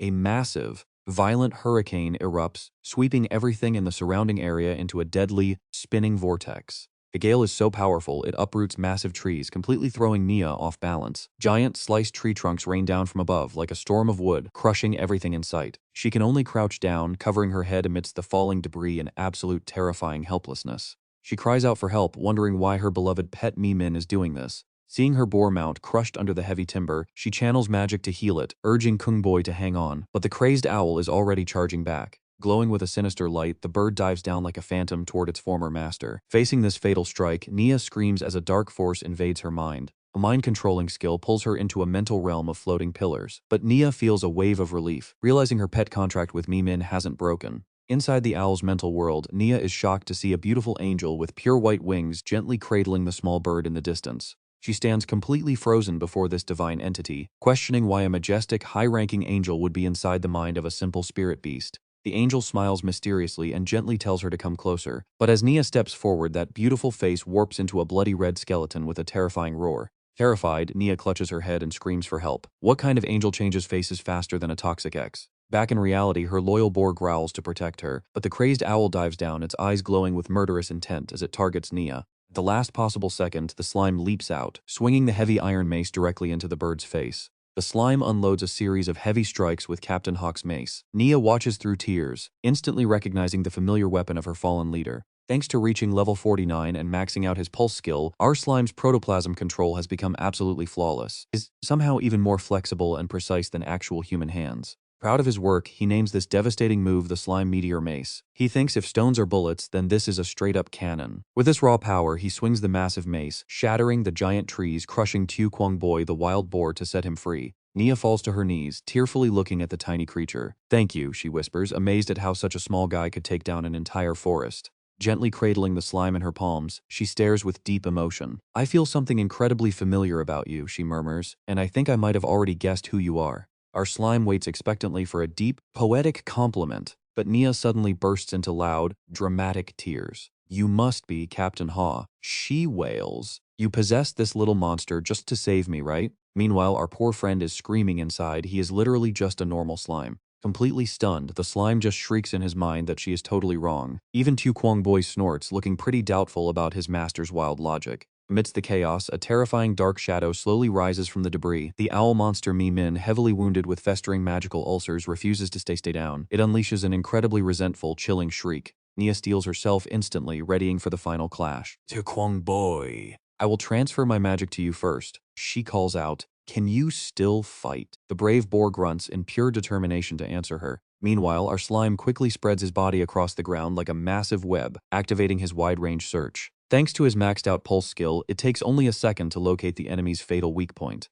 And check this out, he finds the weak spot instantly. A massive spike shoots out from underground, piercing right through the owl's body and freezing it in place. As Mimin shrieks in agony, our slime gives the monster zero room to breathe. He instantly swings his heavy iron mace, launching the beast high up into the air. Sensing the perfect moment, he screams that it is time for the finisher, immediately activating his ultimate skill, the protoplasmic cannon. The heavy iron mace flies forward with insane force, piercing straight through Mimin and pinning the beast deep into a giant ancient tree. Looking around at the utter destruction, the slime pulls back his stretched-out body, feeling a little sheepish. "Oops," he thinks, "looks like I went a bit too hard on that one." Nia quietly looks over at her motionless companion, then she turns to the slime with a sudden look of shock. "I remember now," she gasps. "You are that little monster from the campfire earlier, and you are the same one I saw through Mimin's vision." Kneeling down, Nia stares at the golden, glowing blob with deep gratitude. "You have been following me this entire time," she says softly. "Could it be that you actually have feelings for me? If that is true, our compatibility must be incredibly high." Gently lifting him up once more, she can almost feel a strange, fated connection drawing them closer together.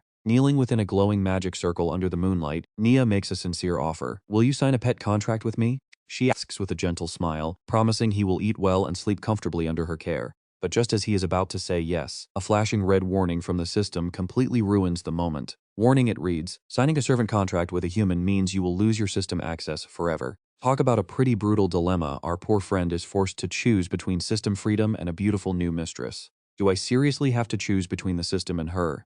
Staring directly at his future master's very generous assets, our slime friend starts doing some heavy thinking. The system is cool, but it cannot compare to the gorgeous waifus from classic shonen manga. Suddenly, an epic vision flashes through his mind, the two of them training under the sunset, then fighting side by side in massive legendary arenas. He imagines transforming into a giant muscular warrior wielding completely broken skills. He would easily become the strongest rookie in the land and the absolute idol of adventurers everywhere. And the absolute peak? A fusion mode where Nia wears gorgeous golden armor, standing in front of a crowd of reporters to brag about their grand success. It does not even stop there. Our slime fantasizes about evolving into a handsome blonde anime protagonist with a powerful third eye on his forehead. Together, they would slay the Demon King and celebrate with the wedding of the century in a grand, majestic cathedral. Smiling smugly in his own wild delusion, he decides that having a system is completely old school anyway. If there is a choice, he is obviously picking the beautiful master. He laughs, thinking he already has the next 100 episodes of his life scripted out. But snapping back to reality and looking at the beautiful girl waiting, he finally makes his choice. But right in the middle of his daydream, Nia gets brutally struck on the head by something out of nowhere. It all happens way too fast for our slime to react. The culprit behind the cowardly sneak attack is none other than the bird monster, who somehow managed to survive despite literally losing its entire head. Now the mutated Min is transforming in a sickening way, growing gross mounds of extra flesh and dozens of glowing red eyes all over its body. Refusing to let the enemy finish transforming, Fu Boy roars in absolute fury, charging forward like an arrow aimed straight at the evil entity. Our slime is completely horrified by the sight the head he just obliterated is somehow regenerating right in front of his eyes. Seeing the furious boar rush ahead, he desperately screams at his pig friend to stay calm and wait. But it is already too late. Nia's mount has completely lost control, charging straight toward the freakish creature. Right then, the mutated Min extends a skeletal finger, casting a dark abyss spell called the Degeneration Ray. A strange, colorful light completely envelops Tu Boy, leaving the brave boar dazed and confused about what is happening. In the blink of an eye, the mighty armored boar gets turned back into a tiny, defenseless baby piglet. Squealing in absolute terror, he runs for his life, leaving Nia completely defenseless and alone. Our slime is left frozen in shock by this terrifying power. Degeneration, he thinks, can that owl actually cast spells like that? But a voice answers no, it is not the owl. Emerging directly from Min's corpse, a new figure appears with long blue hair and an incredibly arrogant expression on her face. This is Merlin, leader of the Blue Hat Guild and one of the church's 7 holy knights. How incredibly annoying, she mutters coldly. After wasting so many valuable resources, he still could not handle a simple task, she grumbles, calling him completely useless. Merlin complains bitterly about having to clean up the chaotic mess left behind by that old priest from the Holy See.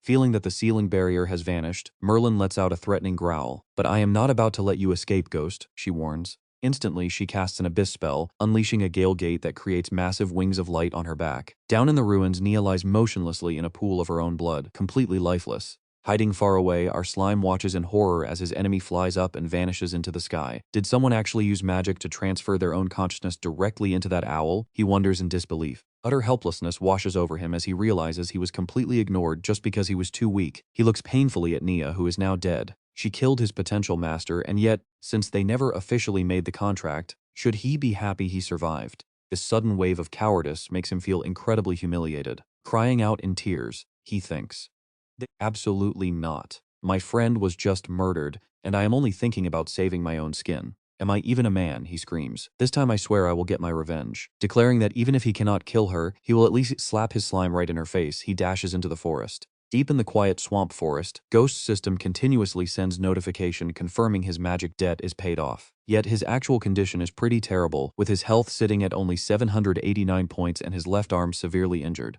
Ignoring the critical danger warnings, Ghost grits his teeth, telling his system to shut up and demanding that it keep scanning for the coordinates of the new transmigrator. The system replies that remote communication is impossible without a primary connection, but it can somehow sense a signal on the exact same frequency very close by. Ghost knew the church would soon send reinforcements to sweep the area. He had to find the new transmigrator at all costs and get out immediately. Staying here any longer meant certain death. Meanwhile, our little slime was absolutely boiling with a burning desire for revenge. It frantically triggered its radar skill to hunt down the enemy. The moment its search picked up a figure hiding in the bushes, the slime cried out in absolute triumph, "Found you. Long neck. This mighty slime knows exactly who you are." Glaring at the red plume on Ghost's helmet, the slime mistook it for the neck of that dreaded miming monster. Without a single moment of hesitation, it swung Hack's heavy iron mace high into the air and screamed out, "Take this!" And boom, a heavy 1,000-pound blow slams right down onto Ghost's helmet. But wait, check out the slime's reaction. It completely froze because something felt off. This armor didn't look right at all. Talk about a massive mistake. As Ghost stood recovering from the ambush, the slime finally realized its catastrophic blunder. Wait, that red part was just a decorative plume, not a neck? It awkwardly shuffled closer to apologize. Sorry about that. The forest is too dark and my eyes played tricks on me. But seriously, why wear such a flashy helmet? Hey, are you still alive? Suddenly, an iron gauntlet shot up from the dirt, grabbing the slime's gooey body in a crushing grip. Behind Ghost's metallic visor, his eyes ignited with a terrifying crimson rage as he let out a furious roar. Hack's weapon and the scent of Neon's blood are all over you. You slaughtered my comrades, you worthless church lapdog, I am going to crush you to pieces. Choked of air, the poor slime could only let out muffled gasps as this massive misunderstanding spun completely out of control. Right at that exact second, a flood of system notifications flashed between them with a loud ping. Connection successful. Ghost froze in absolute shock as he stared at the screen. Wait, are you a transmigrator too? The slime was just as stunned by this sudden twist. This guy had a system too, so I am not the only transmigrator stuck in this world. Slowly, Ghost began to lay out the whole story. It turned out that to fight the corrupt church, Ghost had activated the noble fantasy coordinates of hope, ultimately summoning our slime directly into this fantasy world. The slime sat there, completely mind-blown. So my weird reincarnation wasn't an accident, it was all because of you. And those adventurers I met earlier were actually part of your guild. But with my current trash strength, I couldn't even save that poor girl, Neon. So how can I actually help you? Ghost calmly reassured him, don't rush. When I first crossed over to this world, I was just like you, totally clueless. After my system awakened, I followed the quest step by step, slowly building up my power. But the slime was still feeling pretty worthless, muttering that at least Ghost was human and had the mana to learn real magic, whereas a single-celled blob like him was lucky to even be breathing. Talk about a major pity party. But then Ghost lowered his voice to drop a massive truth bomb. Honestly, I am not human either. In fact, that is the real reason I never take off this armor. The slime blinked in pure confusion. Wait, then what the heck are you? Ghost replied with a deadpan stare. In this world, the most hated, despised monsters of all are goblins. Hearing that word, the slime immediately pictured those green, greedy, and utterly hideous little pests. You mean those short, green, greedy pests who only think with their lower halves, live underground, and build stuff while being completely weak and ugly? Wow, if that is the case, you are really not doing much better than me. I seriously feel bad for you, man. If I had to look like that, I would honestly rather stay a cute little slime forever. Talk about supreme confidence. Where exactly are you, cute little guy? But the very second Ghost pulled off his heavy iron helmet. Oh, you are not ready for this. Our slime went completely speechless. Looking at him, he wasn't some ugly green monster at all, but an absolute legendary hunk with flowing silver hair, deep eyes, and gorgeous long ears. Ghost let out a quiet sigh. You are right. This face actually makes operating in the human world incredibly difficult. The slime shrieked in absolute burning envy. That is way too cool. Is that kind of handsome cheat code even fair? Ghost just shrugged, asking cool? I don't think so at all. Besides, if humans discover my identity, they will hunt me down immediately. On the flip side, your tiny body makes blending into human towns so much easier, but our slime still wasn't buying it. Objection, absolute objection. Why is there such a massive gap in our character designs? Would it kill the creator to give me a handsome face too? Ignoring the rant, Ghost quickly geared back up and stood tall. The all-knowing guild was established to break down racial barriers and foster absolute harmony across this world. Yet, to this very day, not a single living soul actually knows my true face. But forget it, we don't have time to dwell on the past. The church has dispatched Merlin, the most sadistic of the 7 holy knights, to hunt us down. We must move fast. The slime blinked fast for what? Ghost declared, I will sync all my combat and magic skills directly to you. Right away, their system screens lit up. Connecting systems, please wait. Connection successful. Beginning transmission at 1%. Our slime was absolutely losing its mind with excitement. Wait, you can do that? I am basically skipping the grind and hitting the jackpot here. As the power flowed, Ghost reflected on his past with a bitter smile. He admitted that at first, although the Pope seemed shady, his early decrees actually helped the common folks quite a bit. So I just went with the flow and accepted his quests, hoping to get closer to the truth. I had no idea I was walking straight into a deadly trap tailored just for me. That massive battle burned through every single card I had left. But hey, I ripped through all the church's hidden trump cards too. The path ahead is only going to get way more dangerous from here on out, and I need you by my side. The slime tilted its head. What did they actually do to make you hate them this much? Don't tell me it is some generic cliché like trying to conquer the world. Ghost gave a cold, dry laugh. No, this world is already completely under the church's iron thumb. The church actually wants to sacrifice every single living soul on this planet to fuel a gateway, sending those greedy, high-ranking elites to a higher dimension. Our slime sat there, completely horrified by the absolute madness of this Ascension Church. Modern villains seriously do not play around. But how on earth are they planning to sacrifice every living thing? Falling silent, Ghost began sharing his dark past, starting from when he first woke up in this world as a bottom-tier goblin runt. Stuck in a pitch-black, abandoned mine, he had to catch bugs, scavenge scraps, and even gnaw on dead bodies just to survive. By age 5, his system awakened, allowing Ghost to personally end the horrors of that filthy mine. Though his hands were stained with his kin's blood, he still held on to the truth his soul was always human.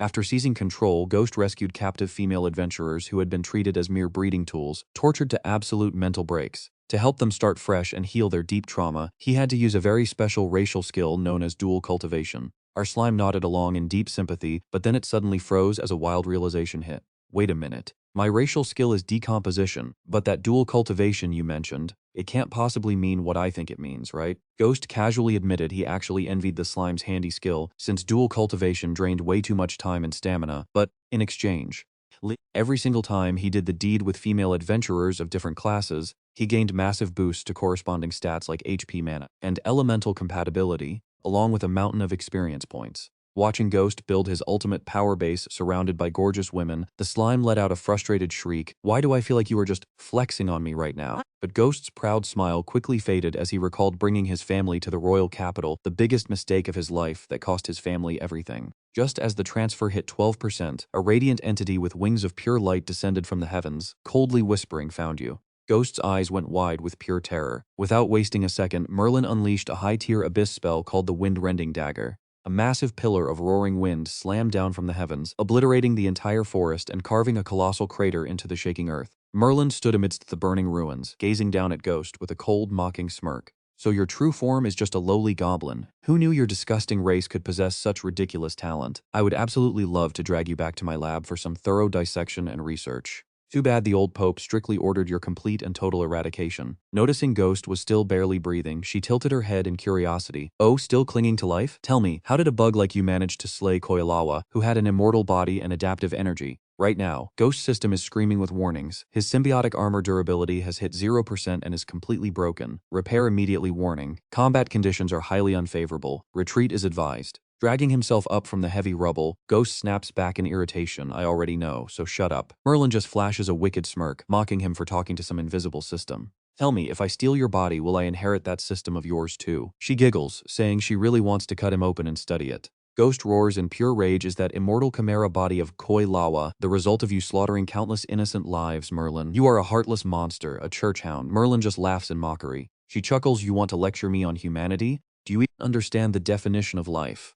To a higher dimension, you and I are probably not even worth mentioning." Facing the slime's sudden attack, she does not even look as she casually swats away all the projectiles. Hiding behind a log, the trembling slime watches Merlin hold those stones with utter contempt in her eyes. "How pathetic, Ghost. Is this low-level monster the only thing you have left?" Instantly, Merlin activates her gaze skill, freezing the slime in its tracks, completely paralyzed. The slime panics. Its body is locked. It feels incredibly weird, like being stripped naked and exposed. But check this out, seeing Merlin lose focus is its golden chance to strike. Merlin sighs as she realizes she fell for a trap. She was distracted. Still, she wonders where he could possibly run. Suddenly, Ghost appears right behind her, his voice freezing cold. Run? He never even thought about it. Channeling his full strength, Ghost triggers his physical technique multi-strike. Caught off guard, Merlin casts her abyss magic, the infernal flame cube, trapping them both inside a massive blazing cage while the slime watches in absolute terror. "Hey, this is not over yet, is it?" Inside the roaring inferno, Merlin laughs triumphantly.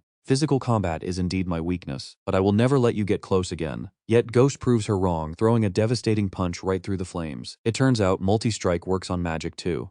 Ghost's massive fist tears right through her fiery defense, leaving her completely defenseless. He lunges forward, slamming her to the ground and roaring, "Got you now." Inside the burning ocean of flames, Ghost locks his grip on her, eyes blazing with pure resolve. "Even if I die today, I am dragging you to the grave with me." His health has officially hit rock bottom, only 1 point left. Right on cue, the system triggers his final stand, allowing him to survive for 1 full minute, completely ignoring any damage he takes. Without hesitation, Ghost triggers his ultimate skill, Final Impact. Seeing this, Merlin screams in absolute despair, "The Final Impact? You crazy bastard, let me go right now. Do you even know the terrifying price of using this magic?" The system screams with warnings. This skill will override his immortality, drop his health to absolute 0, and erase both his body and soul forever. He is taking this monster down with him, no matter what. Ignoring the threat of permanent death, Ghost just roars out, "It does not matter anymore." Deep blue magic circle erupts, locking him and Merlin in the center of total annihilation. She screams in agonizing pain as her inner energy is brutally drained away. In his final moments, Ghost sends a heartfelt message to the slime through the system. "Sorry about this. We only just met, and now I already have to say goodbye."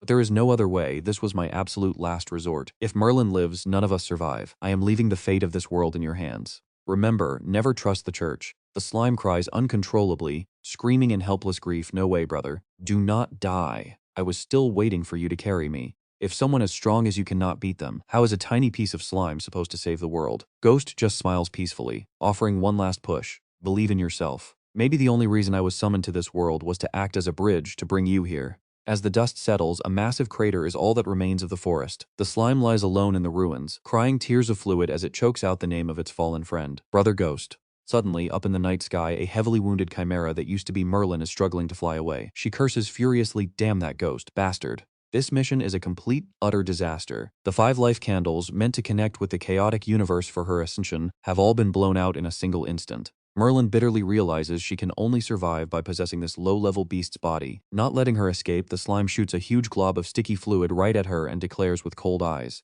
"Cut the talk. I am carrying on Ghost's legacy, and with that girl's grudge added to the mix, I am settling the score right now. Old and new debts, all paid at once." That spit was so strong it drained 50 points of the slime's health instantly. Leaving a clone behind as an escape route, it plans to shift its consciousness there if things go sideways.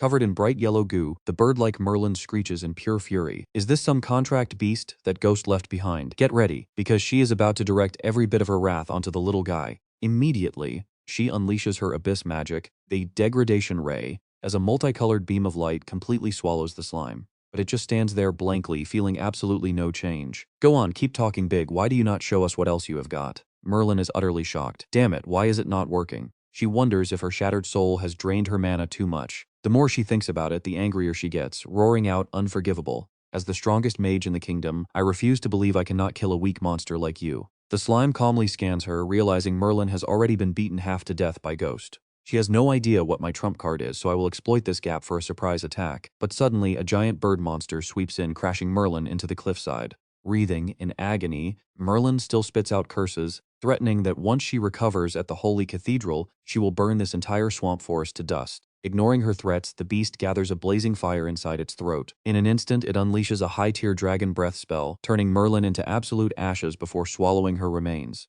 The beast's throat swells as it gulps down that massive wave of energy. Its snake head tail begins to glow, radiating a blinding white mana that wraps around its entire massive body. The slime gasps in shock. Is that thing actually evolving? As the light fades, an even more terrifying and majestic entity stands in its place. Upgrading from its basic beast form, it has now evolved into a magnificent feathered serpent dragon with completely overwhelming power. Flapping its giant wings, the glorious beast shoots straight up into the sky, disappearing into the dark night. Left alone in the wreckage, the slime drips with sweat, paralyzed by the raw power it just saw. Man, is that thing going to be the problem later? Suddenly, the skill transmission cuts off at exactly 37%. A flood of failure warnings pop up. The slime simply lacks the mana and physical requirements to learn high-tier spells like Grand Magic or Holy Arts. Still, it managed to grab a martial arts talent. Looking over the last traces of Ghost, the slime choked out his name. The system keeps loading information on blacksmithing, medicine, cooking, and world maps. Yet, even with all this knowledge, the slime feels no joy. It only wishes it was just a simple carefree mold again. Who doesn't want to go back to a carefree childhood? To start this new journey, the mold immediately activates its scouting skill. Slimy threads spread across the muddy ground, searching for and collecting every broken piece of the fallen hero's armor. The slime mold starts creeping inside, using its sticky fluid to connect all the pieces, from the steel boots up to the heavy chest plate. It vows never to fall, promising to get stronger to carry on Ghost's legacy. Otherwise, the evil church will sacrifice this entire world. Under the slime's control, the cold iron armor begins to shake, slowly standing up amidst the devastated battlefield. Once the helmet is securely locked on, the slime frantically pumps its cells to fill every empty space inside that heavy steel shell. It shapes makeshift hands and feet out of its own slime. Even without a real body, it realizes it can control this metal suit just like a true warrior would. A new humanoid entity is born, but its core is nothing but golden slime. However, reality hits hard when it tries to walk. Keeping balance is going to be a massive challenge. With its first step, the armor wobbles, panicking the mold. Oh no, stay balanced! Metal clangs loudly as pieces start falling off, simply because the slime cannot focus on controlling both the upper and lower body at once. Finally, the armor crashes down with a pathetic thud. Turns walking without bones is basically impossible. Exhausted, the slime crawls out, deciding to pack up the gear and find a safe place to hide. Fearing the church's pursuers might return at any second, the slime mold quickly stashes Ghost's shattered armor pieces inside its personal storage space. The system immediately identifies this as a masterpiece forged from force-lock stone by Ghost himself, capable of absorbing massive physical damage. After cleaning up the area, the slime darts through the night, finding a quiet hollow in an ancient tree to lay low. Staring at the massive amount of information inherited from Ghost, the slime sighs. Too much has happened tonight. This is a total sensory overload. Let yours truly organize this mess first, it tells itself as the world map data starts downloading. Once it hits 100%, a vast world unfolds, showcasing deep valleys, polar ice fields, abandoned mines, and the grand imperial capital. It realizes its current location is none other than the swamp forest. From Ghost's memories, the slime learns that the world uses fixed teleportation gates to travel between the capital and other lands. Unfortunately, every single one of these gates is under the strict, watchful eye of the church.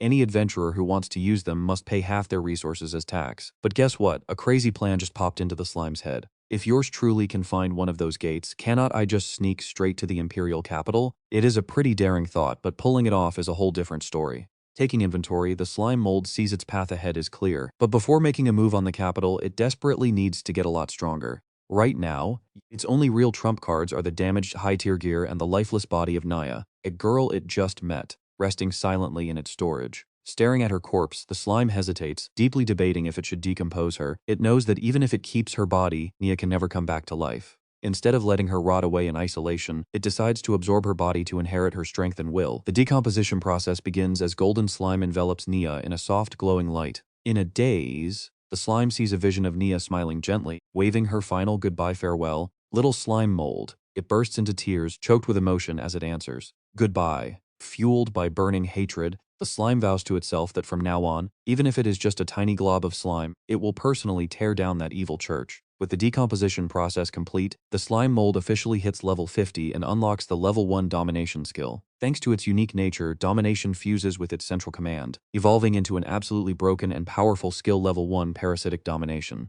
Dawn breaks over the distant mountain peaks, scattering the darkness hanging over the swamp forest. On the quiet water, a swamp frog sits peacefully on a lotus leaf, croaking away without a care. Suddenly, a barrage of slime-covered stones flies through the air, slamming into the poor creature so fast it only manages a confused squeak before collapsing. The system announces the target's defeat, rewarding the slime with extra experience points. Staring at the lifeless frog carcass lying on the grass, the slime whispers, "Sorry, little frog, but you are going to be my test subject for this brand new skill." Well, no real point in apologizing now, right? After fully syncing with Ghost System Encyclopedia, the skill descriptions are way more detailed. Level 1 Parasitic Domination allows the slime to physically invade a target's body, covering its biological neural network to override the original consciousness and turn it into a zombie puppet that shares senses. The slime mutters, "Okay, this skill is pretty straightforward. First, use the slime to invade the corpse." Spits a glob of golden fluid deep into the frog's mouth, sacrificing 30 health points to start the process. Instantly, the skill activation notification pops up. Slimy veins spread like a spiderweb, weaving through and wrapping around every muscle fiber inside the frog. Suddenly, the creature's leg twitches. As it stumbles to its feet, the shocked slime gasps, "Is it actually coming back to life? For real?" The system confirms successful parasitism, giving the slime its very first swamp frog zombie. It notices that once the parasite takes hold, the corpse moves automatically based on raw instinct. Analyzing further, the slime knows that next up is domination, which means concentrating and transferring its consciousness into the slime core inside the corpse, right? It focuses entirely on this final step to claim absolute control over its new vessel. Immediately after the transfer is complete, the slime is amazed to realize its mind is actually inside the corpse. The system displays the swamp frog zombie puppet's stats. Durability is at 0% since the target is technically dead, but it comes with fresh skills like charge attack, tongue punch, and jump bite. Just think about it seeing the world with a wide-angle frog view. The slime is completely losing its mind over how crazy this feels. By invading the entire nervous system, the slime even inherits the host's muscle memory, making control feel completely natural as if it was its own body with zero learning curve. However, it quickly spots a fatal weakness. While controlling the puppet, its main body is left completely motionless and highly vulnerable to any nearby dangers. The slime warns itself to find a secure hiding spot before starting a fight, but the pure thrill of piloting a new body makes it forget the risk as it begins its very first hunt. "Ribbit, ribbit, this is so much fun!" The slime excitedly tests out tongue punch, shooting its long tongue like a fist to crush a fat, juicy worm. It leaps around, enjoying unprecedented agility while keeping an eye out for its next victim. Spotting a slow snail crawling ahead, the slime yells in pure excitement, "Hey, little snail, do not run." But as it is chasing the prey, loud warning beeps suddenly echo through its conscious connection line. The system alerts that the signal is weak before disconnecting entirely, causing the frog puppet to instantly flop to the ground. In shock, the slime realizes the maximum control range is only 30 meters, and it must never let its main body drift past this limit. This frog puppet starts hopping on its own, making weird noises that take the slime completely by surprise. Watching the creature act as if it is alive again, a brilliant idea strikes. Yours truly gets it. It turns out this skill has two operational modes: active domination to manually control it, and an automatic mode. The main body acts like a signal transmitter. Go too far, and the connection drops due to a weak signal. But when close, the puppet automatically switches to autopilot, behaving purely on the instincts it had when it was still alive. However, reality hits hard when the frog in autopilot proves to be extremely stupid, repeatedly missing its prey with pathetic tongue strikes. Feeling completely done with this useless frog puppet that only croaks rip beat, the slime decides to walk away and recalls it first. Instantly, the frog turns into an item card called Marsh Frog Parasite Puppet ×1 inside its storage space. A wild plan sparks in its head as the slime dreams of taking down high-level magical beasts to use them as host bodies. It chuckles evilly, if I can parasitize a high-level beast, I will have a powerful army to crush that evil church. Time to hunt for the next perfect target. But while wandering by the stream, a sudden water blast hits it dead on, sending our slime flying and taking away 70 health points. Furious, it shapeshifts and screams out, "Who dare sneak attack me? Show yourself." Then, remembering its old enemy, it mutters, "Is it those annoying water-spitting crabs again?" Perfect. The raw materials are delivering themselves, saving me the trouble of searching. But the creature rising from the water is not a crab, it is a pufferfish making a weird sound. The slime is stunned. What, a pufferfish? Seeing the fish look down on it, our slime proudly declares, "Fine. Does everyone think I am an easy meal? Let me show you the true power of a level 50 low-class monster lord." Puffing up its body, the pufferfish fires rapid, high-pressure water streams, but our nimble slime agilely dodges each blast with some seriously smooth moves. Giving the enemy no room to breathe, it channels all its power into the cellular jet skill. "Let me show you what a real challenge looks like," the slime mutters, in anger, shooting and trying to run. "No way, buddy." Right away, it triggers its net morph skill. A massive, sticky slime net shoots out, trapping the entire school of pufferfish just as they try to dive deep under. Grabbing onto a nearby branch, the slime pulls the heavy, jam-packed net high into the air and cheers in excitement. The system screen starts lighting up, constantly announcing targets defeated and rolling in massive experience points. With the parasite process complete, our slime officially gains a pufferfish puppet with 99% durability, equipped with water gun, steel tooth shred, and puff-up skills. And watch this, our slime is definitely not stopping there. Swooping down like lightning, its gooey body completely blankets a crab that was busy eating, squeezing itself inside the joints and deep into the flesh. The crab thrashes around wildly, trying to shake off the intruder, but our slime quickly slips right through the gaps in its hard armor. "You think you can get rid of me?" The parasite and dominate skill is already activated.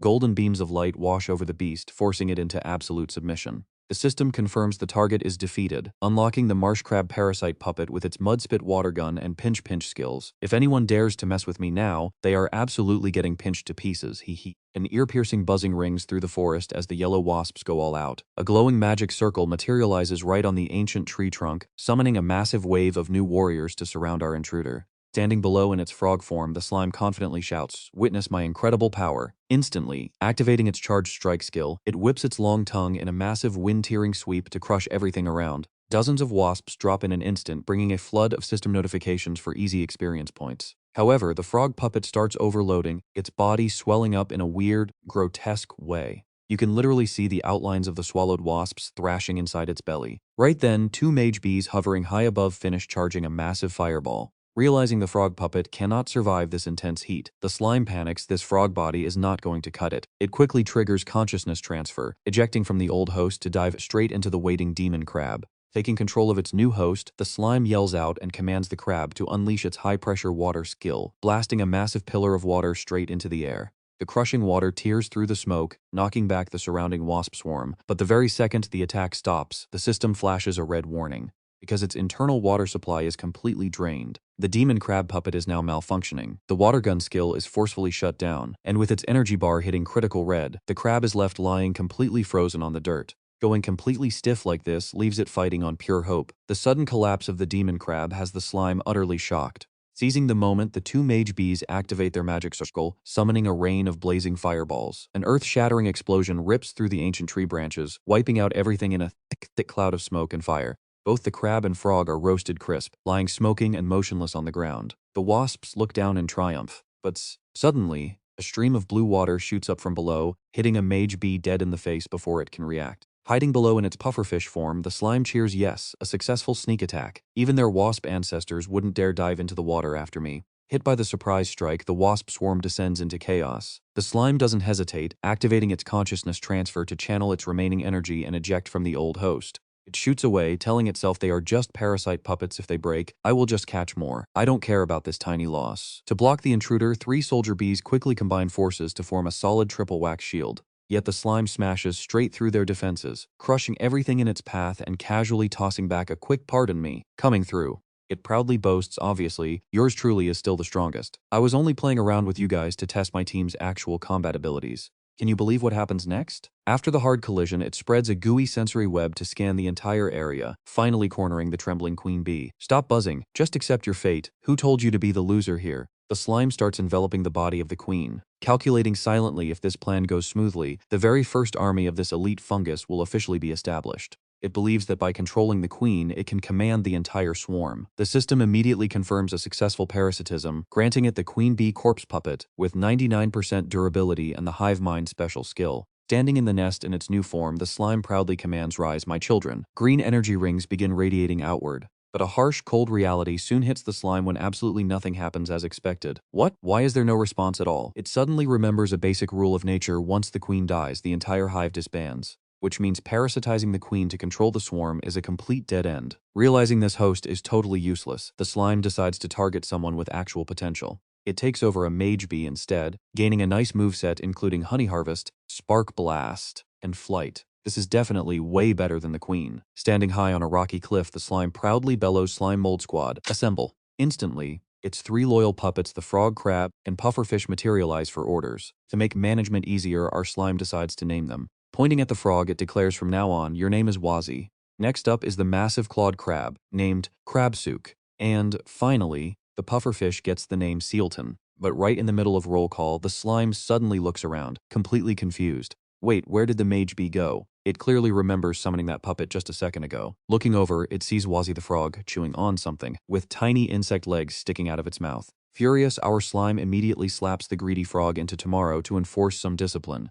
Who gave you permission to eat that, you idiot? Rule number 1 of the Slime Mold Squad: absolutely no eating your own teammates. The mage bee gets spit onto the dirt looking miserable, with the system warning its durability is down to 70%. Staring at the poor trembling puppet making weak buzzing noises, the slime rushes over to comfort it. "It is alright now, little mage bee, talk about a close call. The poor thing barely kept its life." Looking back at its army, our slime nods in satisfaction. Looked at this way, the team combat structure is pretty much complete. With all the key roles finally filled, this brand new squad is ready to face much bigger challenges ahead. First up is the Crab Crapsook, also known as Zoo, playing the tank role with his solid shell and powerful giant claws. Next is the pufferfish Sion, looking like a rogue archer wearing a hat and carrying a sharp bow. We cannot forget Master B the Bee taking on the mid lane mage role. He wears a wizard hat and is already charging up his massive pool of magic power. Finally, we have Waj, a true assassin wearing a hood with a razor-sharp blade ready to execute any prey. Meanwhile, Slime, in his heavy iron armor, stands tall as the ultimate commander and the strongest support on the field. Suddenly, a game interface pops up, identifying their opponent as the legendary boss, the Winged Serpent. With their battle cry echoing, the fight officially begins. Instantly, the Winged Serpent unleashes a devastating stomp with its massive claw. Targeting Master B, Slime quickly shouts out, "Sue, use your defensive shell." The loyal crab leaps forward to block the blow, but the beast's power is so overwhelming that Sue's shell cracks, and his health bar takes a massive hit. Slime screams out just in time, "Do not be afraid, I am right here." He immediately activates his protective injection skill, shooting a stream of glowing golden slime into Zoo's body to heal his wounds. Crabshell fully repaired, Zoo is back at peak condition. Sensing the perfect moment, Slime points forward and commands, "Here is our chance. Mage and Archer, unleash everything you have got." Arrows fly, magic explodes. Damage numbers pop up everywhere, but with its thick skin they can only buy a little extra time to slow this giant beast down before it breaks free. Slime coldly orders Waj, "Go." The frog assassin instantly teleports right behind the giant dragon's neck. Boom! A critical deadly stab lands perfectly to cripple their opponent's movement. Taking heavy damage, the winged serpent's eyes bleed as it falls into a completely weakened state. Hearing Waj, Master B, and Sion cheering in unison, Slime stands tall in his armor, crossing his arms with a smug grin. Alright, save the flattery for later," he says. "Let's finish this. And right here, get ready for the grand finale." Slime roars out the command, and the beast screams in agony under their combined ultimate strike. A massive explosion erupts, wiping out the boss's final shred of resistance. The system sounds a loud notification, confirming the winged serpent has been slain, and a glowing victory screen pops up in front of them. Slime and his squad raise their fists to celebrate their epic win. Reverting to his squishy form, he laughs happily at their success. Not wanting to waste any time, he leads the team to a dark, deep pit, shouting out to jump in without hesitation. Slime loudly announces that their intensive training has officially begun. Time passes, and we find ourselves in a peaceful swampy forest where gentle sunlight filters through the dense canopy. Right on the water, a tiny creature is busy hopping across the wet stones. Turns out it is just a level 9 jumping mouse. The little guy happily chews on a tiny branch, completely clueless that a dangerous predator is watching him from behind a nearby rock. Out of nowhere, a wild beast lunges forward using a fully charged strike, snatching the poor prey in a split second.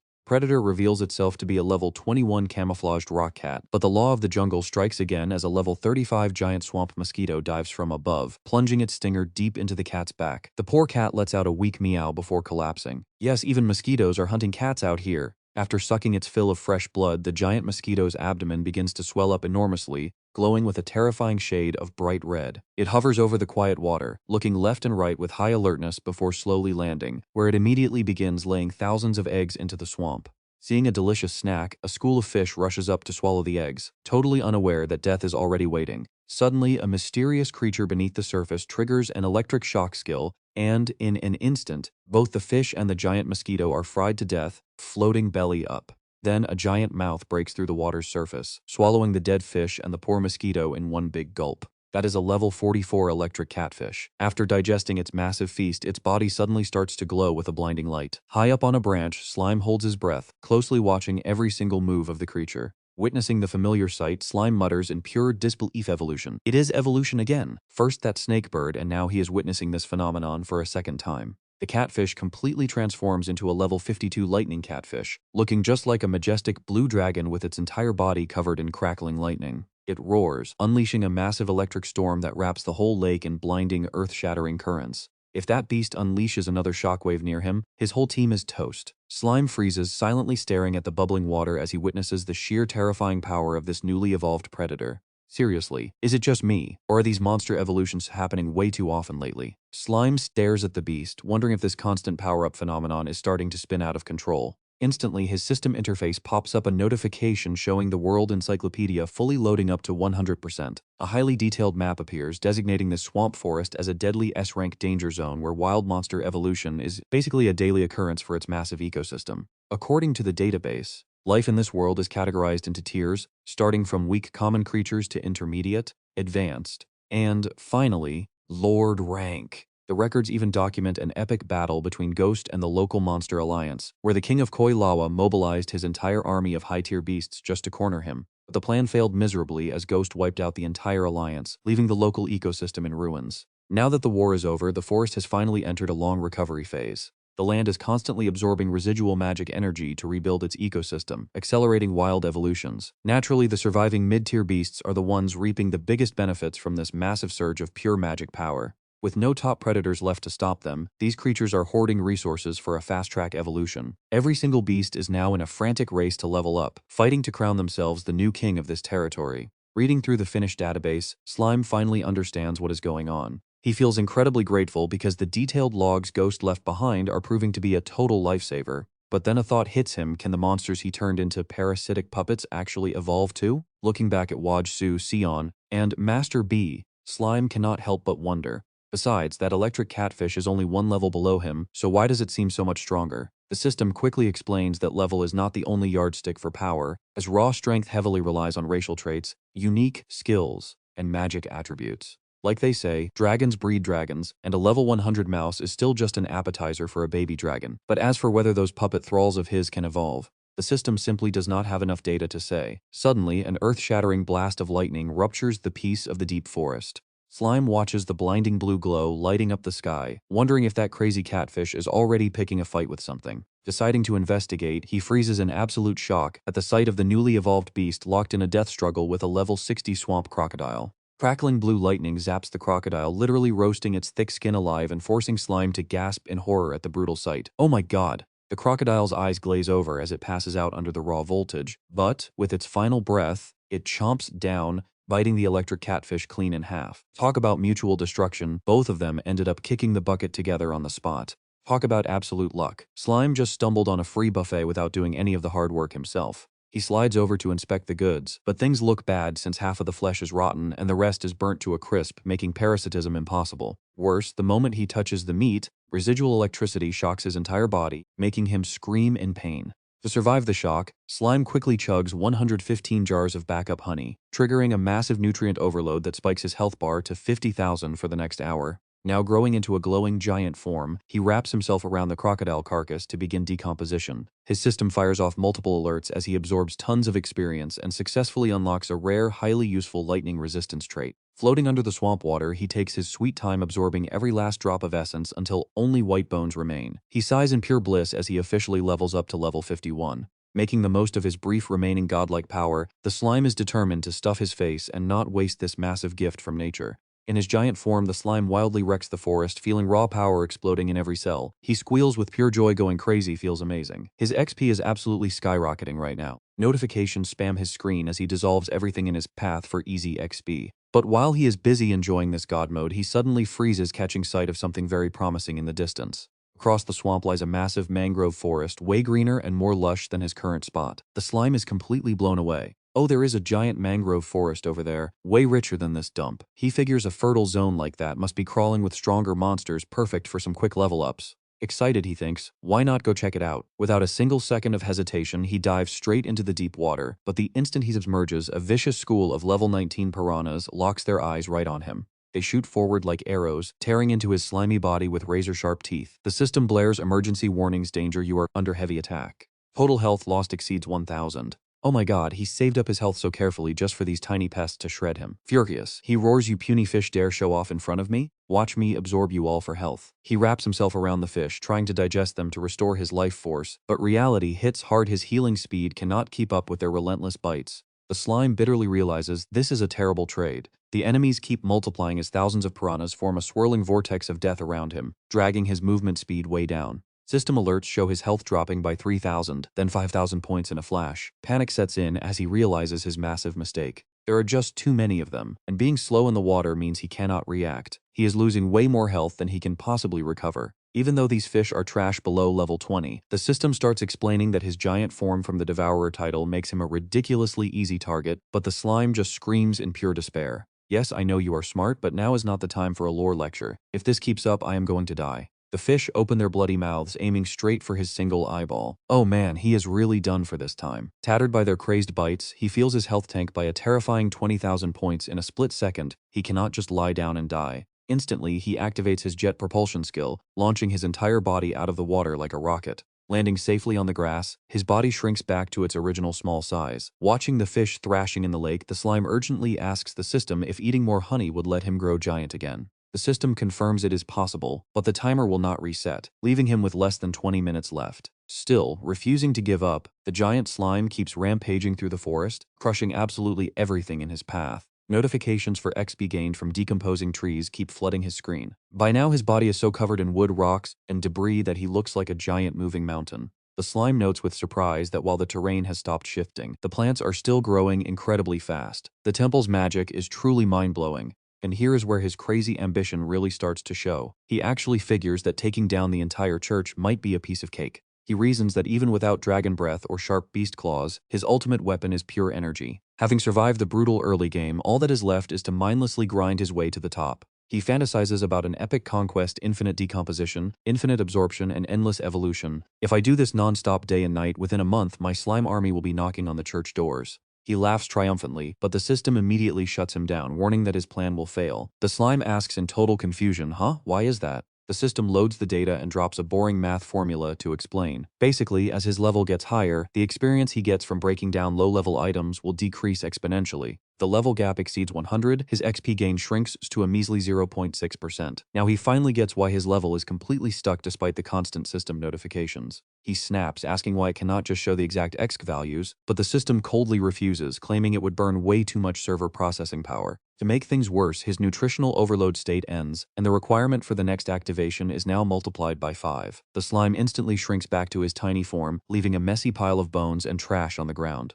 Guess he has to accept his sad little fate for now. Annoyed, the slime curses the system for its totally robotic customer service the moment his overload buff runs out. He demands the system safely eject the contents, getting a brief reply of okay. Instantly, his body begins to contract violently from a sickening, bloated feeling. The slime forces himself to throw up, puking out all the bones, rocks, and garbage to lighten his load. Looking at the massive trash pile under his feet, he realizes that to level up faster, he needs to hunt some actually strong opponents. Under a deep red sunset, the slime follows the tiny streams deeper into the dark mangrove forest. Seeing that the tide has finally pulled back, he wonders what kind of swamp monsters are hiding nearby for him to hunt. However, the muddy reality of this place quickly disgusts him. Staring at the thick muck clinging to him, he groans that his body is already sticky enough, and adding this filthy sludge is just too much to bear. Honestly, looking at his messy, ruined self makes him want to barf. Look at these muddy flats, notice all those strange deep holes clustered under his feet. He wonders why there are so many, walks up to the biggest one, and pokes his head in to tease whatever is inside. Hey, is anyone home? Come out and let me take a bite. But instead of a tasty meal, a fin suddenly whips out from the hole and slaps the slime dead in the face, leaving him totally dazed. Blindsided by the attack, his face is covered in pitch-black mud. Furious, he roars, "That is it, you just wait." Showing zero mercy, the slime dives straight into the hole to hunt down his attacker. A bizarre fish suddenly leaps out of the mud to escape. The slime gloats another fish now that we are on land. This slime has absolutely nothing to fear from you. The system identifies it as a level 17 mudskipper. Pretty wild, so do not underestimate them. The moment the fish lands, it opens its mouth wide and screeches, leaving our slime totally stunned by its reaction. That thing can actually scream? Right after that loud call, countless other mudskippers start crawling out from the surrounding holes, completely surrounding the slime from all directions. He quickly realizes he has fallen right into an ambush by a pack-hunting species. So they live in schools, which means the danger level here is way higher than facing a single level 17 monster. Facing the tight encirclement, the slime remains completely cool and arrogant. Trying to use numbers to bully the weak? You really think this slime fights all on his own? He shoots sticky threads into the ground and shouts out summoning jutsu. This time he is bringing out his own squad to show off his power. A massive cloud of white smoke explodes, covering the entire mud flat. As the smoke clears, his parasite squad, Waji, Grabsuk, Sion, and Master B, all appear ready for war. The slime squeals with pride. Man, this looks so cool. All those awesome moves he saw in comics, this slime is making them real one by one. But before his squad can even move, the mudskippers waste no time and unleash a massive volley of mud bullets straight at them. Those resonant mud bullets slam straight into Grabsuk's shell. The poor crab gets absolutely coated in thick sludge, completely trapping him so he cannot even twitch. Our slime mold realizes this mud will dry into heavy chains, but he is not worried at all. His entire body is made of highly flexible protoplasm that can easily slip out. Right across from him, those mudskippers start tensing up. They channel all their strength into their tails and suddenly crouch down in a highly suspicious way. The slime mold stares in absolute shock. For a second, he actually hallucinates about these minions bowing to him as their big boss next to a flashy supercar, but he quickly slaps himself back to reality. No more daydreaming. He knows that whenever his imagination runs wild like this, absolutely nothing good ever follows. Yeah, wake up, buddy, reality check. Right on cue. The mudskippers compress their bodies and launch themselves forward like a pack of guided missiles. Our slime mold wonders if they are putting on a circus show, but suddenly those mud-swirling cyclones rush in with devastating force. He realizes with absolute horror that these are living buzzsaws, spinning with lethal speed. These living buzzsaws violently slash at Grabsuk's shell from every single angle, carving massive cracks. The system constantly screams with red alerts. The puppet's durability is plunging rapidly and is already down to just 55%. He cannot let his puppet get destroyed. The slime mold immediately starts repairs, spending 1,000 health points on a protoplasm injection to reinforce Grabsuk's breaking shell. Next, he shifts his consciousness into Sealton the pufferfish to join the fight directly. Sealton blasts a powerful water jet to deflect the incoming attacks, then rushes forward with his iron teeth skill, crushing a mudskipper to farm some sweet experience. The battle gets even hotter as Waji the frog keeps hopping around, barely dodging the spinning death storms surrounding him. Waji unleashes his tongue whip, striking out like a steel rod to knock back a rushing enemy. The slime mold realizes his puppets have terrible combat intelligence on autopilot, forcing him to keep swapping minds to handle the chaos directly. Even though outnumbered, Waji, under the slime's manual control, channels massive power for a heavy charge strike. Using those powerful frog legs, he kicks a stubborn mudskipper flying. After taking down another target, our slime mold quickly hops into Master B, the bee mage, to deal with the deadly rain pouring from above. He instantly deploys his triple wax shield skill, creating a solid wall of honeycomb barrier that completely blocks the mudskipper's entire barrage. Watching the enemies crash uselessly against his defense, our slime mold looks for a way to lock them down. Master B swings his staff, coldly chanting for a honey gathering. Instantly, a wave of thick, Sticky golden fluid erupts, completely burying the aggressive mudskippers. This superglue honey totally paralyzes them on the spot, leaving them to squirm and struggle helplessly. Even while trapped, the stubborn fish still try to use their spin attacks, but Sealton quickly rushes in, activating his inflation skill to bounce away every single strike. Master B smugly yells to keep it going, spamming spells to trap the remaining enemies inside sweet sticky honey spheres. Watching this perfect trap play out, our slime mold is thoroughly impressed. It worked perfectly. The honey's stickiness is absolutely ideal for locking down their movement. Giving them no room to breathe, Master B casts his basic Fire Spark spell, unleashing intense flames that roast the honey-coated fish alive. The system keeps spamming congratulatory notifications for the massive amount of experience gained from defeating and decomposing all these targets. Looking at the final battle stats, our slime mold nods in approval. It seems these parasitic puppets kept their original personalities. Master B totally carried this entire fight, yet he is not bragging at all, unlike you.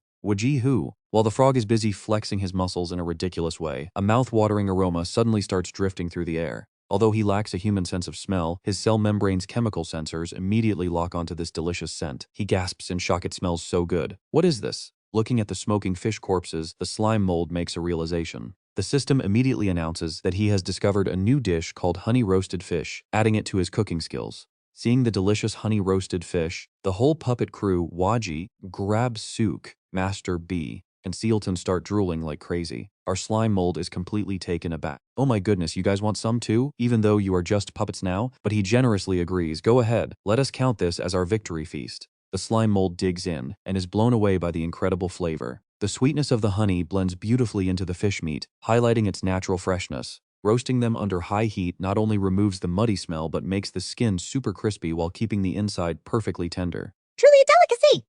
Cooking knowledge gets uploaded straight to his brain, even though he does not actually have a brain anymore. The system then chimes in decomposing cooked food yields way more experience. But the feast is cut short when a massive fin suddenly bursts out of the mud, looking incredibly threatening. The slime mold immediately yells to get ready for battle. An enemy remains. A giant beast rises from the ground, identified by the system as a level 49 mudskipper boss. He quickly pulls up its info. This boss can remember enemies and use sound waves to command its pack. It has basic intelligence and a moderate threat level. He wonders if it is like the Queen Bee boss, a moderate threat, but that is only compared to Ghost, so there is no need to panic. We just repeat the exact same tactic and we win. Is everyone ready? But when he turns around, his blood pressure skyrockets. The puppets are completely ignoring him, still chewing on the roasted fish. He furiously screams, "You are still eating?" The enemy is literally right there. These guys only care about food. But now watch this, the boss mudskipper is not going to wait around. It opens its massive mouth, using a gulp skill to swallow the entire squad whole. The slime mold spots a technical issue. His wireless control is too unstable, he needs to use a wired connection to boost the signal. Instantly, 4 protoplasmic tendrils shoot from his body, plugging directly into the backs of the puppets to establish a direct feed. By connecting like this, his commands will transmit instantly from the main body.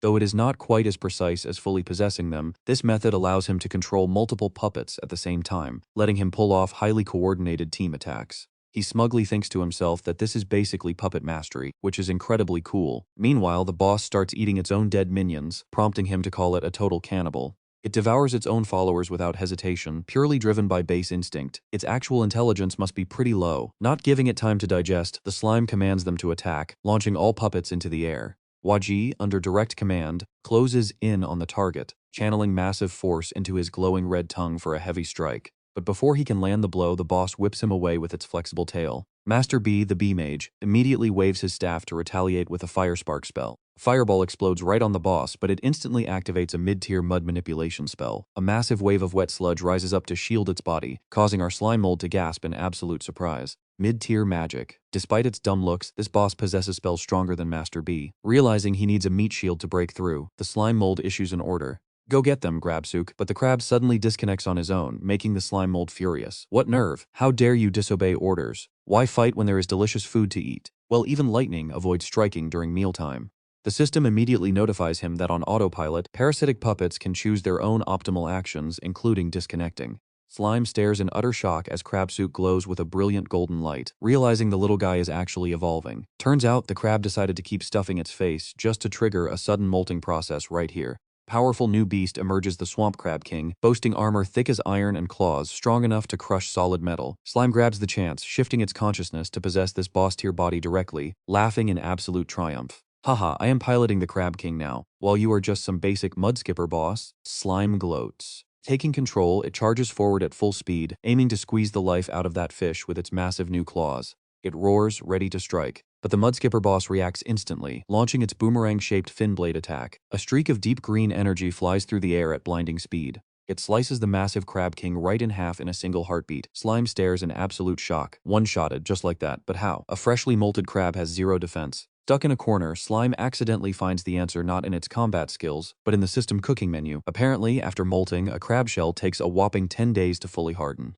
This is when its defense is absolute garbage, but the meat is at its absolute best. Slime even gets distracted by a recipe for deep-fried crab that sounds so delicious it starts drooling. Snap out of it, Slime berates itself. Why on earth am I looking at recipes during a boss fight? Meanwhile, that giant mudskipper starts showing off. The beast snaps its dorsal fin up with a sharp click, mockingly scratching its head with a loud shout. Slime boils with rage at the sheer disrespect, growling that this is exactly what it expected from an intelligent monster. Are you seriously trying to pick a fight with me? It mutters. Knowing this boss will drop a massive mountain of experience points, Slime finally gets dead serious. Slime immediately activates its search skill, spreading its body into a glowing golden web across the entire ground. Look at that, the boss stares in confusion as creepy slime tendrils silently slither and pulsate beneath the thick mud. Out of nowhere, Slime swings its heavy iron mace with a thunderous blow, yelling that it found the target. A massive impact rings out, leaving the monster screaming in pain. But a system alert pops up. This boss has a passive slippery skin skill that shrugs off 70% of physical damage and 20% of fire damage. Slime grinds its teeth, realizing the monster's skin deflects the force of its attacks, but vows to slowly crush it to death anyway. Even under heavy fire, the boss manages to activate a mid-tier spell called Mud Manipulation. Suddenly, the soggy ground beneath them begins to shift and churn violently. A massive wave of mud surges upward, completely severing Slime's connection network. It panics, cursing that its battle formation has been totally wrecked. Suddenly, Master B leaps into the action, raising a wooden staff crackling with fiery magic. An earth-shaking explosion erupts right in the middle of the muddy swamp. The mudskipper boss freezes in pure shock, its giant eyes wide as blinding light engulfs its body. The fight gets incredibly intense as the swamp suddenly transforms into a deadly battlefield. Using its home turf advantage, the mudskipper boss shapes the mud into deadly razor-sharp spikes that fly up to impale Master B midair. Slime watches in horror, realizing the entire area is now under the enemy's absolute control. It's manipulating the entire swamp.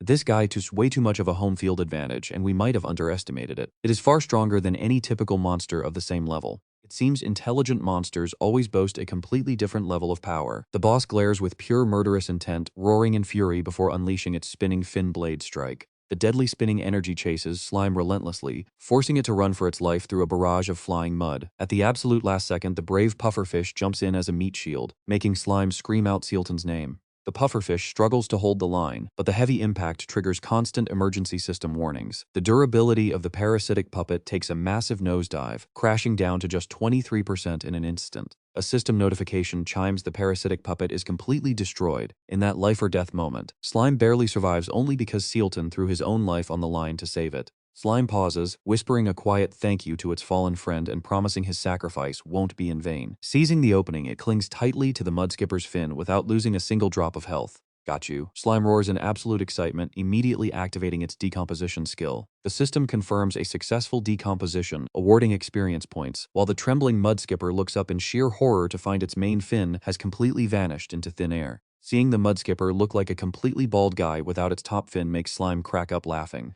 The boss goes completely ballistic in pure rage, its eyes turning bloodshot and red as it screams that it will kill this little bastard. Slime can't believe its ears. Wait, can a swamp fish actually speak human language? The system immediately explains that extreme emotional stress during combat can trigger rapid intelligence evolution, allowing monsters to grasp human language. Giving its opponent no time to recover, the boss casts another mid-tier mud manipulation spell, raising massive pillars of hard earth to trap Slime completely. Despite the wild counterattack, Slime stays totally relaxed, muttering that this is no big deal. Let's wrap this up, Slime says, confidently swinging its iron mace. After all, it even took down a fallen saint-level beast with this very weapon. Slime begins spinning the mace at blinding speed. Pouring in all its strength, Slime activates its mace cannon skill and hurls the weapon forward. The mudskipper boss clasps its fins together, summoning massive defensive mud walls from the ground to block the incoming hit. The heavy iron mace punches right through the first defense, but the heavy resistance slows it down until it gets stuck in the thick mud.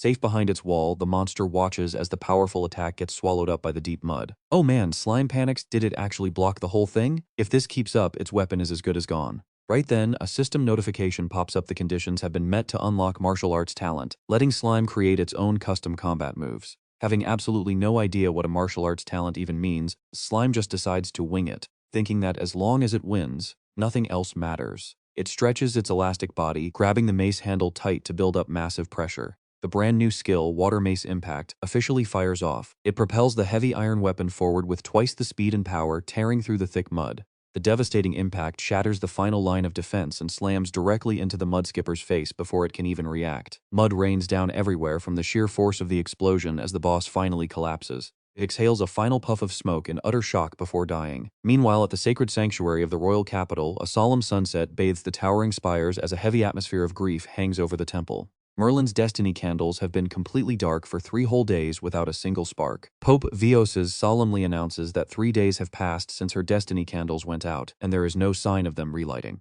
It seems she has finally sacrificed herself for the cause. Standing before the representatives of the 7 holy knights in the majestic hall, the Pope confirms his world magic detects absolutely no trace of ghost, meaning the threat is gone. Yet, Va, the leader of the Red Eye Guild, is still incredibly cautious. Merlin was a master strategist who definitely prepared plenty of backup plans. On the other hand, Ghost was trapped in the swampy forest, slowly wasting away for over 2 years. It's hard to believe that even in death, Ghost could drag Merlin to the grave with him. Suspecting Ghost still has a hidden trump card, he proposes leveling the entire forest to wipe out any remaining threat. But the Pope rejects this, needing the forest's life force for their upcoming ritual. He stresses the urgent need to recruit a new member for the 7 holy knights so their grand ascension plan isn't disrupted, announcing that the perfect candidate has just arrived. Walking into the grand hall is Louisa, Merlin's top disciple and an S-class adventurer from the Blue Heart Guild. Unlike her arrogant master, Louisa appears as a pretty timid girl, constantly trembling and weeping bitterly. Dia, the leader of the Holy Anthem Guild, takes note. Merlin's disciple, huh?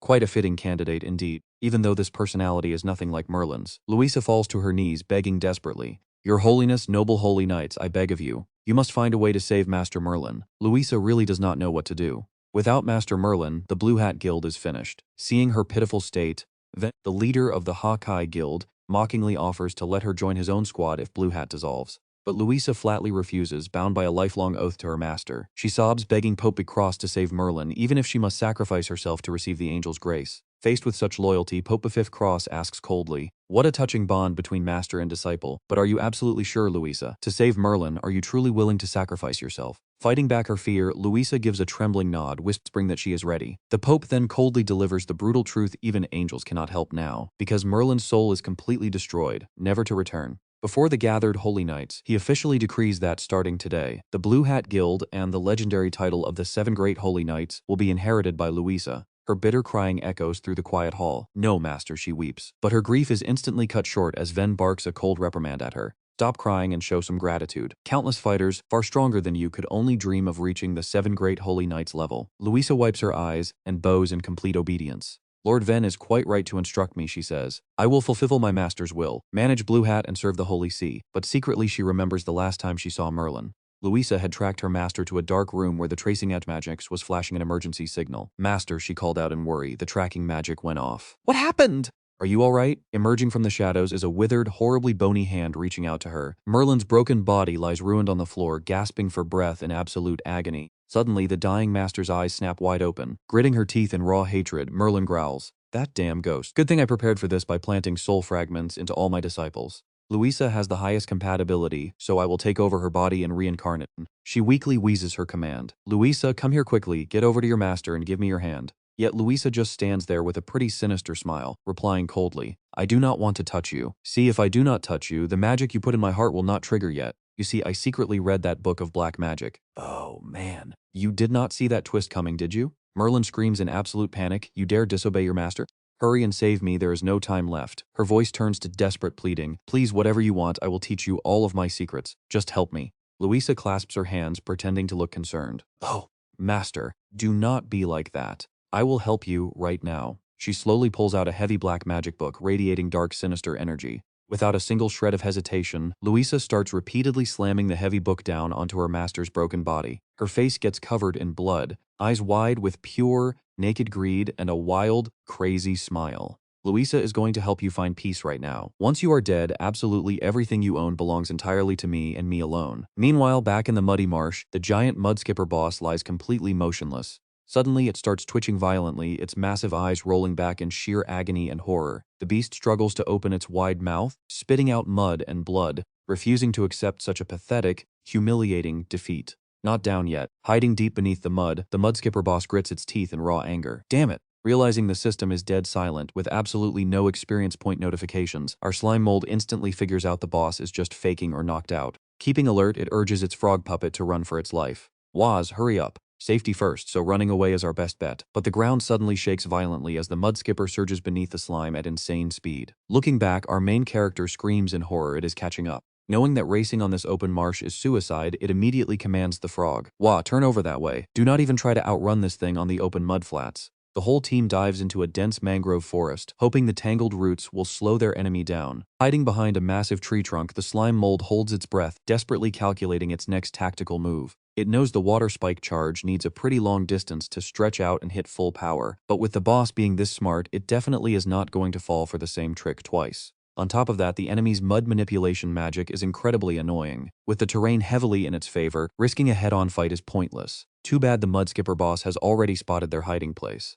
You yellow brat, do you think hiding there means I cannot find you? Talk about holding a serious grudge. This beast is determined to tear our slime to pieces. Giving the slime zero time to react, the boss immediately unleashes its mid-tier magic, flowing sediment, at maximum range. The slime mold is completely shocked by the brutal reality. No way can this skill actually scan the map. The monster lets out a triumphant roar as it targets them. Found you, it seems to say. Cornered among the mud-caked mangrove roots, our main character can only scream in total frustration. Are you kidding me? Don't you ever get tired? When is this nightmare going to end? Using its sticky mucus threads to secure Master Bay, it activates its levitation skill to float high up in the air. Spotting Waji in a prime position to strike, the slime mold shouts words of encouragement. You can do it, Waji, but the system suddenly flashes a warning. Automated puppets will automatically prioritize the main body above all else. Trapped deep in the thick mud, Waji can only let out a faint croak. The mudskipper boss glares at them with pure murderous intent, roaring that there is no escape for them. Focusing its power, the beast activates its mid-tier magic, mud manipulation. A massive column of thick mud explodes from the ground, blasting the entire mangrove forest straight up into the air. Pushing its physical cells to the absolute limit, our slime mold screams out in pure fury. You are seriously still chasing me? Just die, you moldy piece of trash. It immediately fires its machine gun skill, raining down a massive barrage of slime-coated stones from above like a storm of bullets. The boss quickly creates a thick mud cocoon to shield itself. Is that all? It calmly asks. Suddenly, the beast spins its body, whipping up a terrifying mud tornado that sweeps Master Bay right into the center of a deadly vortex, crushing him amidst the chaos. Master Bay is now horribly injured, his body literally torn apart, yet he still grabs onto our slime mold with his remaining strength, throwing his master far away from danger to face the threat entirely on his own. And just look at this, the loyal bee mage flashes a thumbs up for one last emotional salute before being completely swallowed by the boss's massive mouth. Looking back in sheer agony, our slime mold realizes that even though these puppets were easily replaceable, they had built a genuine bond together in battle. I will always remember you, it vows. Quickly shifting its body into a flying carpet, it glides through the air to escape the danger zone. Spotting the dry, cracked earth ahead, the slime tells itself that the muddy marsh is finally behind them. Pushing hard, it lands on the barren ground, praying that this place is finally safe. But the very moment it touches the ground, a sharp, agonizing pain strikes. The slime mold screams as its health and energy start rapidly draining by 200 points with every tick. What the hell? My health is plummeting the second I touch down. The system immediately responds. The system encyclopedia immediately confirms that this area is a high-salinity alkaline wasteland, causing a massive osmotic pressure imbalance. The slime asks in complete shock, an osmotic pressure imbalance? Did I not already adapt to this? The system warns that it only adapted to high humidity zones. This brutal salty wasteland, however, will relentlessly drain the moisture out of any living creature until nothing is left but dry ash. Shaking with fear, the slime scans the area for an escape route. But how can it even leave? Staring at the sparse patches of grass scattered in the distance, it realizes with utter dread that they are way too far apart to reach in a single leap. Hiding in the grass, the slime glares irritably. Are you still chasing me? I only ate some underlings, and you already wiped my puppets. So let's just call it even. Seriously, even the viewers are getting tired of this endless chase. But the furious mudskipper boss has absolutely no intention of letting this go. He roars with pure rage, shut your mouth, you slimy freak. You dared ruin my gorgeous hair, and even if you flee to the ends of the earth, I will end your life. The slime sighs behind the grass, thinking how annoying this guy is before leaping out to find a path. At the very instant its body touches the salty ground, the real nightmare begins. Its health bar plummets off the charts, rapidly draining 200 hit points every single second. Panicking, The slime chugs its very last jar of honey to restore 400 health, but the system instantly crushes its hopes, warning that the honey is totally empty and it needs to get out right now. In the distance, the mudskipper boss claps and laughs at his enemy's misery. Talk about holding a massive grudge over some ruined hair. He yells out, "Yes, perfect. Just die a slow, painful death for me." Collapsing onto the cracked soil, the slime stumbles. No water left. The next patch of grass is way too far, it is not going to make it. Desperate and panicking, it frantically rummages through its inventory, spitting out absolutely everything from dry tree branches and lotus leaves to old bones and useless trash. Is there anything here to save me? Suddenly, its eyes light up. Look at this. Boom! Out of nowhere, a giant pair of armored iron legs stomps the ground, shaking everything. The mudskipper boss is left completely speechless. The slime has already slipped inside Ghost's armored legs to hide, letting out a massive sigh of relief. Just as it guessed, this heavy armor completely blocks the damage from the salty ground. But controlling these giant iron legs is definitely not going to be easy. The slime wobbles, making the heavy armor shake as it tries to walk across the cracked soil. It still cannot control it. Balance is a mess. The heavy iron legs wobble as they take awkward, crooked steps. Careful, do not fall. Keep going. If it falls, that fish boss will laugh forever. Fortunately, it starts adapting to the movement. Controlling these legs is basically just like walking on stilts. Once it locks in the rhythm, things get way easier. Smugly looking back, the slime bids him farewell. "See ya, I am out of here." The mudskipper boss absolutely loses his mind. He screams in your dreams, immediately casting his mid-tier tide manipulation spell to stop it. But on this bone-dry, cracked wasteland, his water-based magic is completely useless. Running away, the slime laughs. "No mud here, fish face. Your magic is useless." Staring at the shrinking shadow, the boss can only roar in pure helpless frustration. "You yellow piece of trash, I will never let you get away," he screams. But the slime calmly takes massive strides on its iron legs, leaving him far behind. Let him scream all he wants. Moving deeper into the desolate wasteland, the slime suddenly halts as a blinding light catches its eye. It wonders what could possibly be shining out there. Drawing closer, it realizes it is a massive teleportation portal radiating a deep blue magical energy. That wraps up today's video. If you enjoyed the recap, please drop a like to support our channel. Thanks for watching, and see you next time.